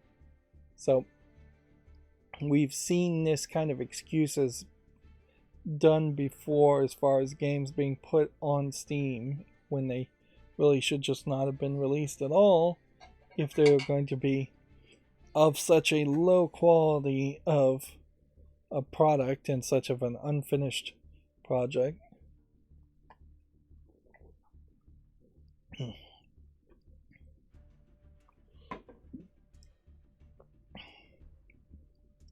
But yeah, it definitely comes off more as a almost like Code Lyoko giant forehead animation style. Somebody that just doesn't know how to animate things. Man, and we definitely are getting some bundling here of games released on Sunday, the 29th. This next adult game is called Mr. Wang with no space and Love. And it too is oddly not in the adult section. It seems to just be a tile match like Solitaire game, and you seem to do some damage to the anime girl that clearly does not match this main male character in art style. And even here you can see these are pretty obviously characters that have just been cropped out and added together. They want $2.39 for this game, which it's totally not worth that. And it supports English, Japanese, and Chinese. Again, no mature content warning at all. It definitely feels like there was a lot of particularly poor quality Chinese adult games, or just poor quality Chinese games released. Which, yeah, I would not be surprised if the bundling that I do suspect is happening includes just poor quality games in general. Do I want to do anything with Wojak Rush? It's a little weird, and usually I do like weird, but I just don't think there's quite enough polish here for that one. Yeah. Wouldn't be surprised if there's an employee at Valve that just bundles all the adult games they don't want to deal with and all the low quality Chinese games that they don't want to deal with and puts them in a pile and works on them on Sundays, or has some other employee who works on Sundays deal with them. I wouldn't be surprised if there is one employee just handing off all of their workload to another. This game, Black Hoops S, is an adult game in the adult section too. They want $15.99, English and Chinese. And noticeably here, while you do have kind of a beefcake guy and you get to see some chest and nipple, unlike all the other adult games depicted here, there is no nudity in this at all. Which that definitely seems like a gender bias if you've ever seen one. And they're actually giving you a general idea of how the game is going to play out. It seems like it's a visual novel where you can walk in different locations and maybe trigger different scenes. Yeah. And then weirdly it seems to have a computer theme when the rest of it seems to be more of a medieval theme. Yeah. So maybe you go into a simulation as far as the medieval world. Let's see. The Black Hoops logo actually seems like something they spent some effort on. Whereas Color X Memory looks like nothing. And then Land of the Mage Lords looks like nothing. Is this an adult game? Nope, it's just some visual vomit. We may be through with the adult games now. Mama Die and Retry. I guess you're playing as Mama in a platformer.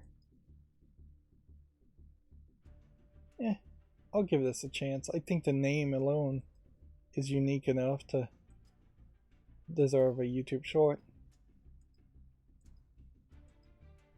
Mage Ball. It's an interesting visual theme on a marble game. Dark Knight Maze. Really, I'm just trying to hurry up to Pacific Northwest Hidden Object game.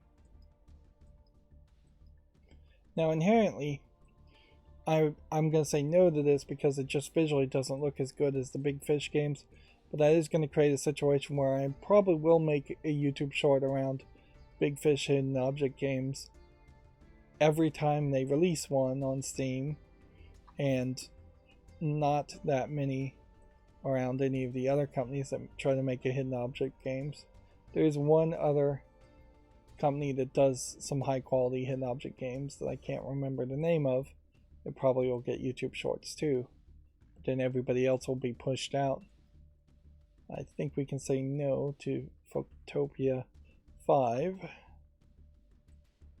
Some of these names are ridiculously bad. Naturia. Secret Diaries. Manage a Manor. I think we can make a YouTube short around that, although I'm not going to put it on the follow list because it's not my style of game. Easy Game, I think we can say is probably a Jump King clone, and probably is not easy.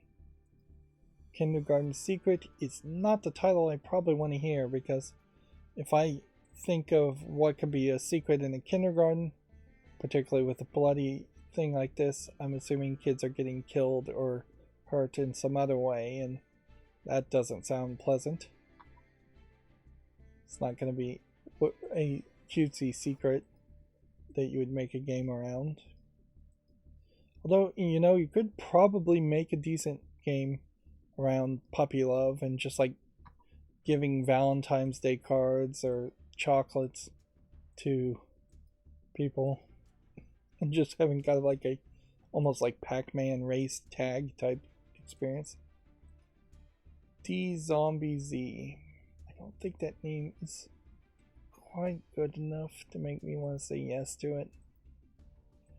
But visually, it does look kind of interesting, so I'll skip the short since it's not that good visually and give it a follow. Be really generous that way. Oh yeah, an empty universe. Looks like it's just an RPG game. And the idea of an RPG maker game or an RPG game in an empty universe doesn't sound particularly interesting. If it's empty, there's just not going to be anything there. Nature Spirit. I think everybody likes dogs, or a lot of people like dogs. Post Mouse. Yep, we'll give that a short. Post Mouse. Yep, noticeably, it does seem like I'm more and more getting duplicates somehow. Is this an adult game? Natured human plan meet a date. This is too pixely and just doesn't look like enough of a game. Yep, I would have to assume this is yet another Chinese game. I don't know why all these Chinese games are coming out at the same time, but maybe it's because a amount of games were approved for sale in China, thus they're also getting released on Steam at the same time, or they were approved by Valve to be on Steam. I think we can say no to the prologue of Space Mechanic Simulator. El Niru. I almost want to say yes to this. 99 cents. Just a game to enjoy exploring the ruined city, just a walking simulator. Yeah, I don't think that's interactive enough. And frankly, if you're doing pixel art, you're gonna have to have some kind of gameplay element in it too to justify the pixel art. Otherwise, you would need this game to look very, very pretty to be a walking simulator. Backfire Wall. I think this is one of those AA games. So we will give that a short. I've heard people actually talk about that game, whereas the vast majority of these games don't get talked about at all. Nothing there of interest. SimNet Zero, a simulation around reducing carbon e-waste, I guess. Or like, yeah, I guess that's the general idea, but it doesn't look good. Furballs Racing. This doesn't look terrible as a concept. Biblios Dice.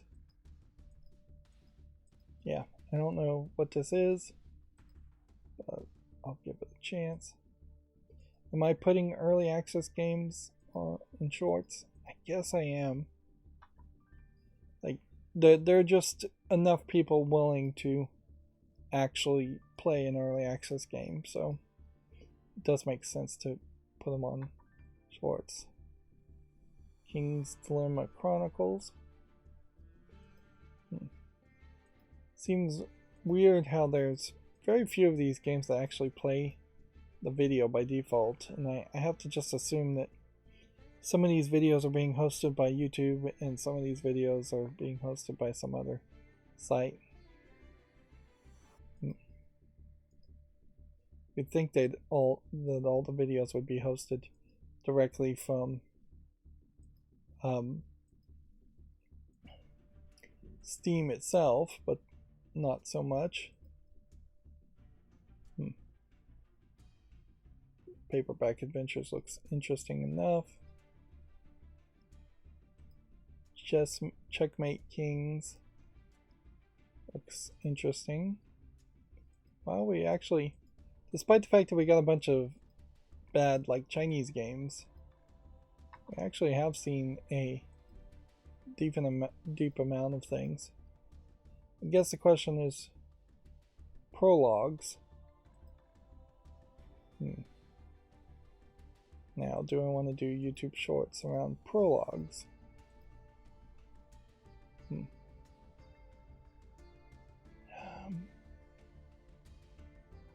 Let's see. No.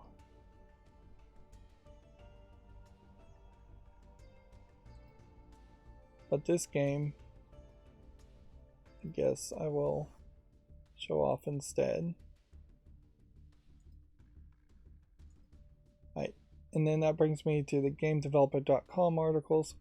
Mega Cat Studios nets a substantial investment from Skybound. I think we had already talked about this. The Last of Us HBO adaptation gets a second season renewal.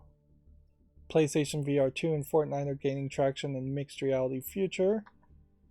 Square Enix's Dragon Quest mobile game will shut down in April. Just burn through all this. And then the Last of Us actress Annie Wersching has passed away. She played Tess in the popular video game. I assume this is her. I feel like we had already talked about this too.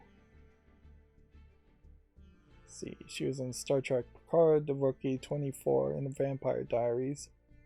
So, a few shows. Also. Yeah, and I guess you just leave it at that. It is probably notable here that in this whole motion capture suits, you probably have to have somewhat short hair and cut your hair for that and have it combed back. So I wouldn't be surprised if there's a smaller percentage of females willing to do motion capture than males because of the hair restrictions and requirements. But this also does not really feel like they are doing face capture on this unless the technology has changed.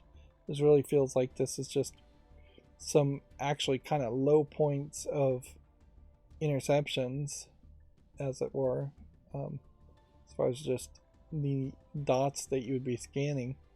A more modern take on this would probably be a suit with a lot more dots on it. Just pre-printed dots too, not big old balls. Inherently, having the big balls stick up off the skin probably does somewhat change the images that you're capturing anyways. So printed images would make more sense if the cameras can capture it. Moving on, GameDeveloper.com says Microsoft claims Sony is misleading EU regulators over the impact of the Activision Blizzard deal. The Xbox makers believe Sony is being dishonest about how the deal could impact major franchises like Call of Duty. Of course, Microsoft would make that argument, so that's not really to be unexpected. And it's frankly not unbelievable that Sony is misleading them. So, I mean, what can you do as a consumer of video games with this news? Nothing. Is it worth your time to know this news? No. Move on then. Apparently, a live performance of the untitled Goose game helped shape Australia's cultural policy. A honk! Exclamation point to live performance. The Australian government has acknowledged that a horrible goose and classical music are a match made in heaven. Which this in part, I guess, led to Revive, which is a 5-year plan to renew and revise Australia's arts, entertainments, and cultural sector. Which, yeah, I'd like to hope that the Australian government is doing something good, but I really don't trust the ultra-conservative Australian government to really do much good for its citizens. Instead, I imagine they would just argue for austerity or spending less of government finances. Most conservatives do not believe in the idea of funding arts, entertainment, or culture at all. And yeah, in fairness, you definitely are not going to get a dollar amount back for every dollar you spend when you fund arts as a government. You are just hoping, and as studies have shown that it works to some level, that it gives more options and more education to your citizens, that they would be more cultured and might have something else to listen to or watch. NPR, PBS is kind of a great example of that. It's like, I don't watch a lot of PBS, I don't listen to a lot of NPR, but I definitely would be sad if they disappeared, because every now and then there is something I do want to see on PBS, or something I'd like to listen to NPR. Although, honestly, NPR mostly would just be podcast for me. Alright, we're back going in circles now. I guess this is the fall list cleanup. April 1st, 2022. This burnt quest is some kind of exercise like thing. Enhanced fitness platformer. It is 90% positive, and yeah, I don't know if I really would ever play this, but it might be interesting to have for Burn It quest. Although you probably still would do better with just the Wii Fit or Switch Fit, whatever that game is for the Nintendo Switch. Burning Requiem Fates is a fighting game. I'll give that more time. Burnhouse Lane has no reason to really be on the fall list. This is yet another game from the creators of Harvester Games, the creators of the Cat Lady, which I'm just too committed at this point to stop playing these horror games, even if 2 out of the 3 of them have been not as good as the Cat Lady. They've been good enough, and honestly, they are so gory and so violent and dark that there just is not much competition at all in video games. So they stand out as an edge leader, if that's the right phrase, as far as just pushing video game arts to a level of extremeness, in the same way I was talking about how anime often pushes things to the extreme levels. Let's see, Burn Me Alive is mixed, so we can get that off the follow list. Buried Stars looks like it's a visual novel. It's very positive, so I'll put that on the wish list. I don't know how many visual novels I really would play. It does seem like there might be a little bit more to this than just a standard visual novel as far as the gameplay mechanics, but I'm not sure if it's much more than that. But it is really positively. Bunny Factory, on the other hand, just doesn't have any relevancy. The idea of a bunny and a giant robot is kind of funny as a concept, but yeah, it's been out long enough and nobody has reviewed it, so nobody's played it. Bun House, on the other hand, is a farming sim where you play as bunnies, and it's very positive, so we'll put that on the wish list. I need to make sure that these are actually out of early access too. Bullfrogs, on the other hand, doesn't have any reviews, and it's pretty much just a either Carcassonne or the other game that I forget the name of. Yeah, I've seen a game like this that's way more popular. The Bullfrogs aspect here, probably not changing the rules enough. So I'd say no to this, just because it's not relevant. And a lot of these tabletop games inherently are better as tabletop games anyways. This is a VR game, so I'll give it more time. Bullet Roulette is a VR game if you want to play Russian roulette. Even if I was to get this, the though I couldn't probably play it on YouTube.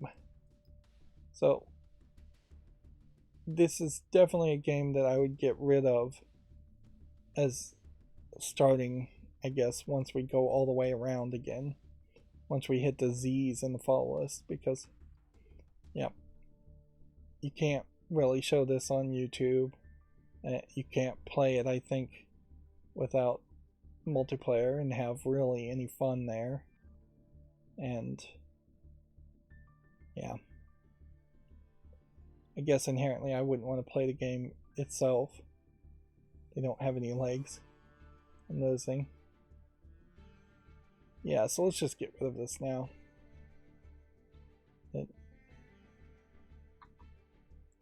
And honestly, that would be just a game that would be fun amongst a certain level of edgelord friends for about 5 minutes. This game is mixed, so we can get rid of it. And then that brings me back to Gematsu articles and running the macro program twice because it was messing up. I ran it like 3 or 4 times, but I was trying to be very conservative about how I reran it and disabled a bunch of features so it didn't duplicate tabs. Game developer Video Games Chronicles articles here. Phil Spencer acknowledges Xbox didn't release enough games last year. There has to be more. The commitment we have to continue to deliver great games is something I take seriously. I hope he really takes that seriously because, yeah, they didn't release enough games last year. Or arguably, they didn't release enough good games. Had they released even 2 really great games that were fairly long in the amount of time you could play it, then it probably would have been fine last year. We already talked about Microsoft accusing Sony of misleading the EU. Over 10 minutes of early Horizon multiplayer game footage leaks online. What is interesting here is you have this very different flat, like pencil sketch art of Aloy. And this looks actually pretty good as far as the face of Aloy. It's still maybe not as thin of a jawline as you would want, and the cheeks maybe are a little bit puffy, and maybe you're getting a little too big of a forehead, but it still looks way better than what I've seen of Aloy. Apparently this video is broken, probably taken down.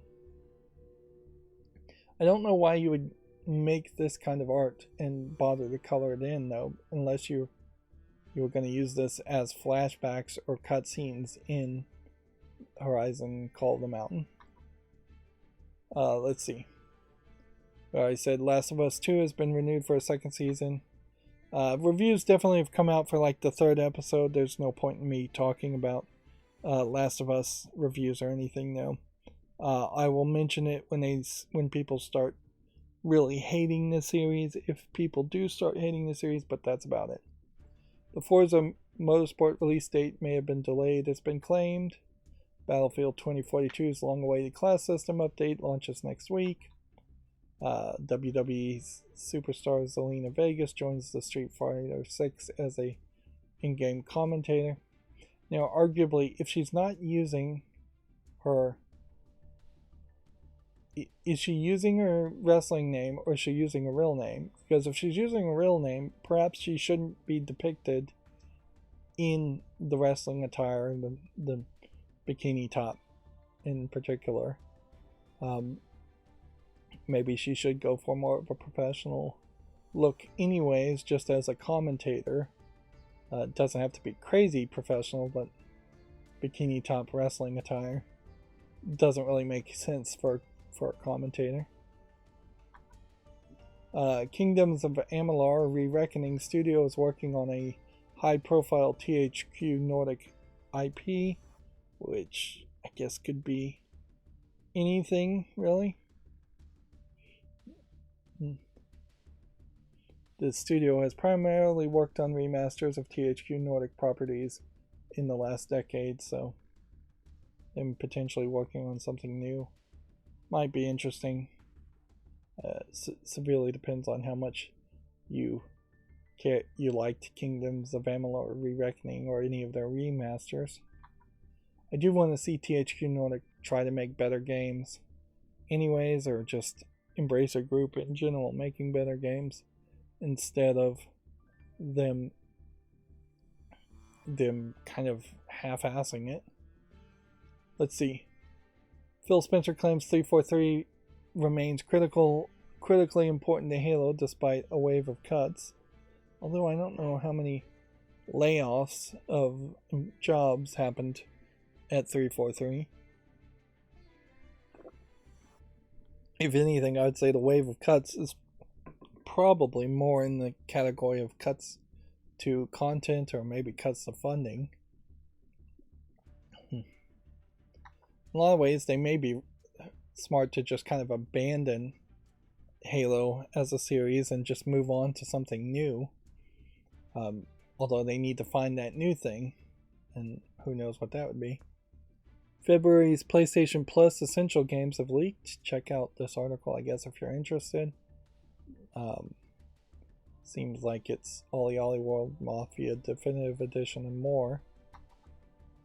An eShop update could point to an Advance Wars 1+2 reboot camp release. The game was delayed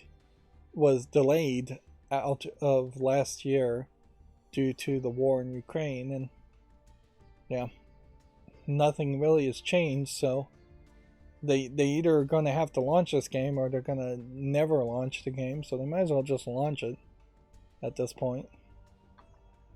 The latest Mario Brothers movie clip reveals Seth Rogen's Donkey Kong, which, okay, another famous celebrity doing a voice for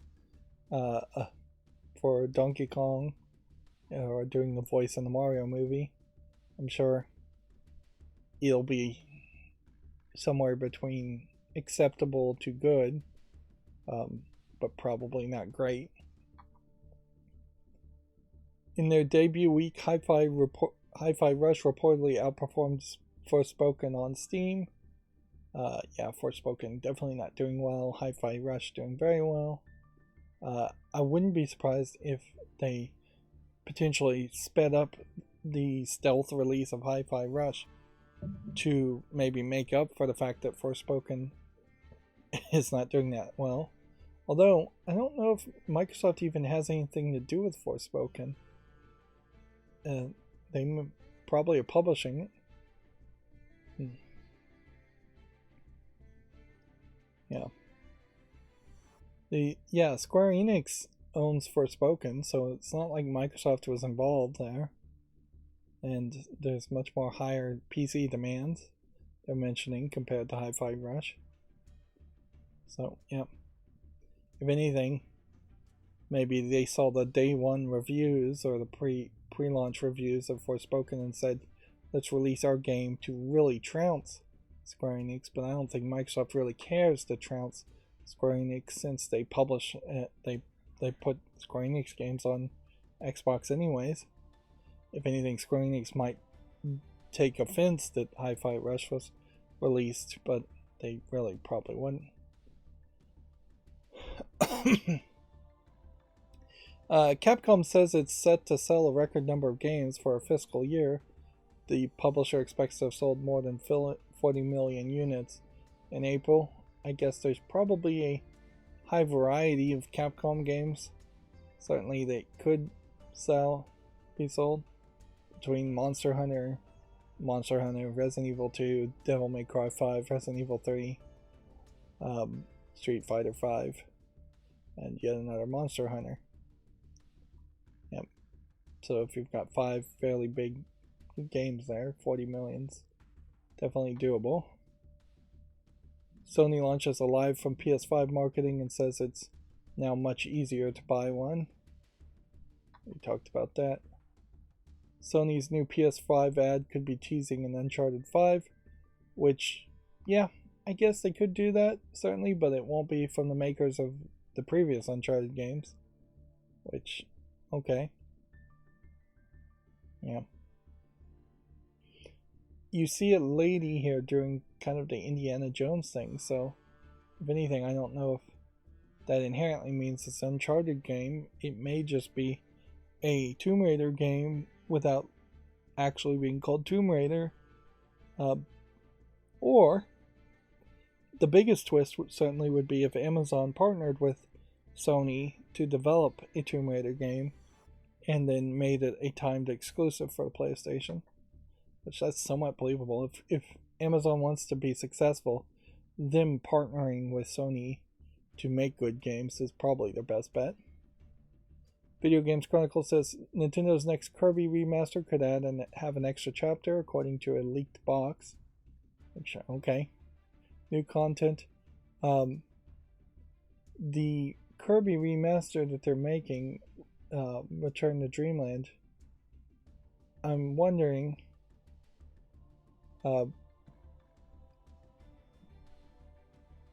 if that's a remake of the first game or if that's a remake of a later Kirby game. It's kind of hard to tell.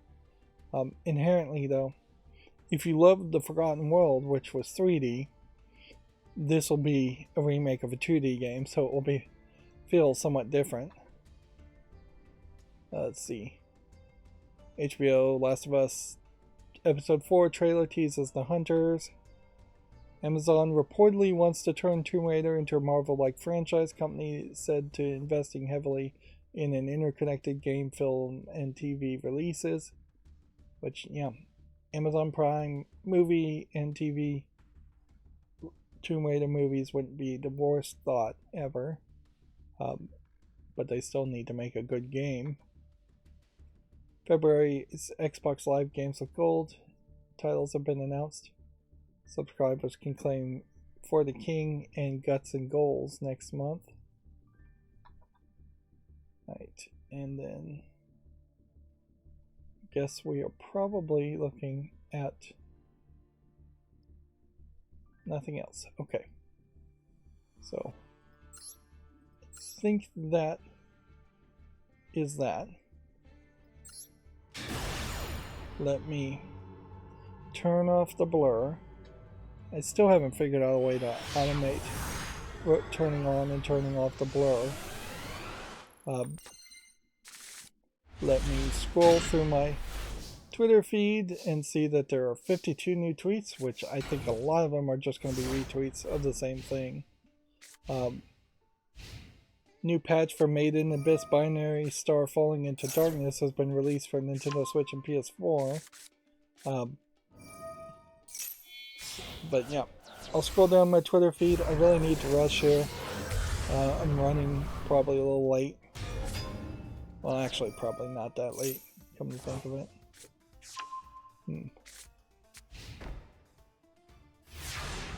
Yeah. But also, weather. Icy roads, rainy roads. I should probably take it slow and drive. At a certain point, I don't use my Nintendo Switch much. It wouldn't be terrible if there was a way for me to have it in my car, always playable, without it also getting stolen.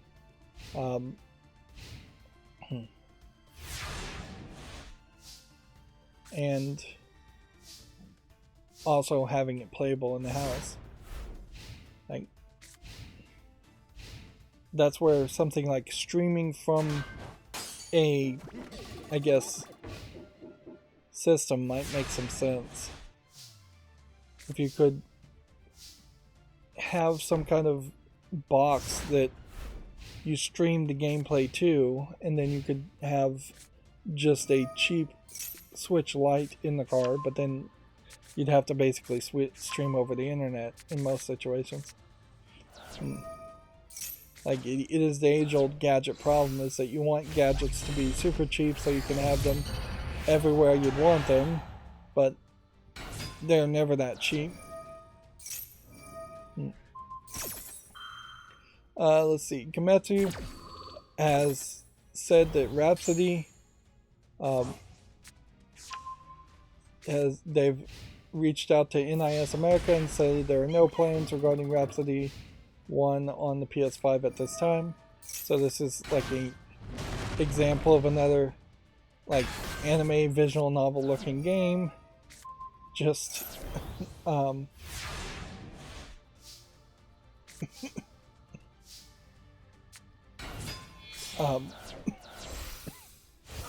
not coming to the PS5 and being censored. In their own article, I guess the point out here is that this Rhapsody Moral Kingdom is a sequel where Rhapsody 1 would be the original game. That's what they're trying to clarify there.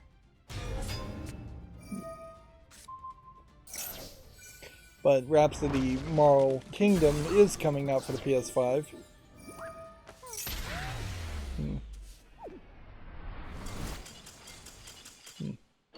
And it's another NIS game from the makers of Disgaea, so inherently they'll probably talk about that Rhapsody Moral Kingdom over and over again. I'm still scrolling down my Twitter feed. I think I've probably seen everything. Even 51 tweets really isn't that many if you're just jumping through it. Yeah, I've seen everything. Alright, so with any luck,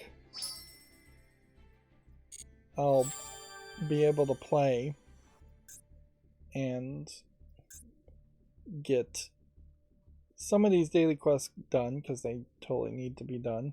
I only have 21 hours to do this. Just everything is going to restart in 7 hours or 21 hours. If I could get some quick victories here, that would be great too.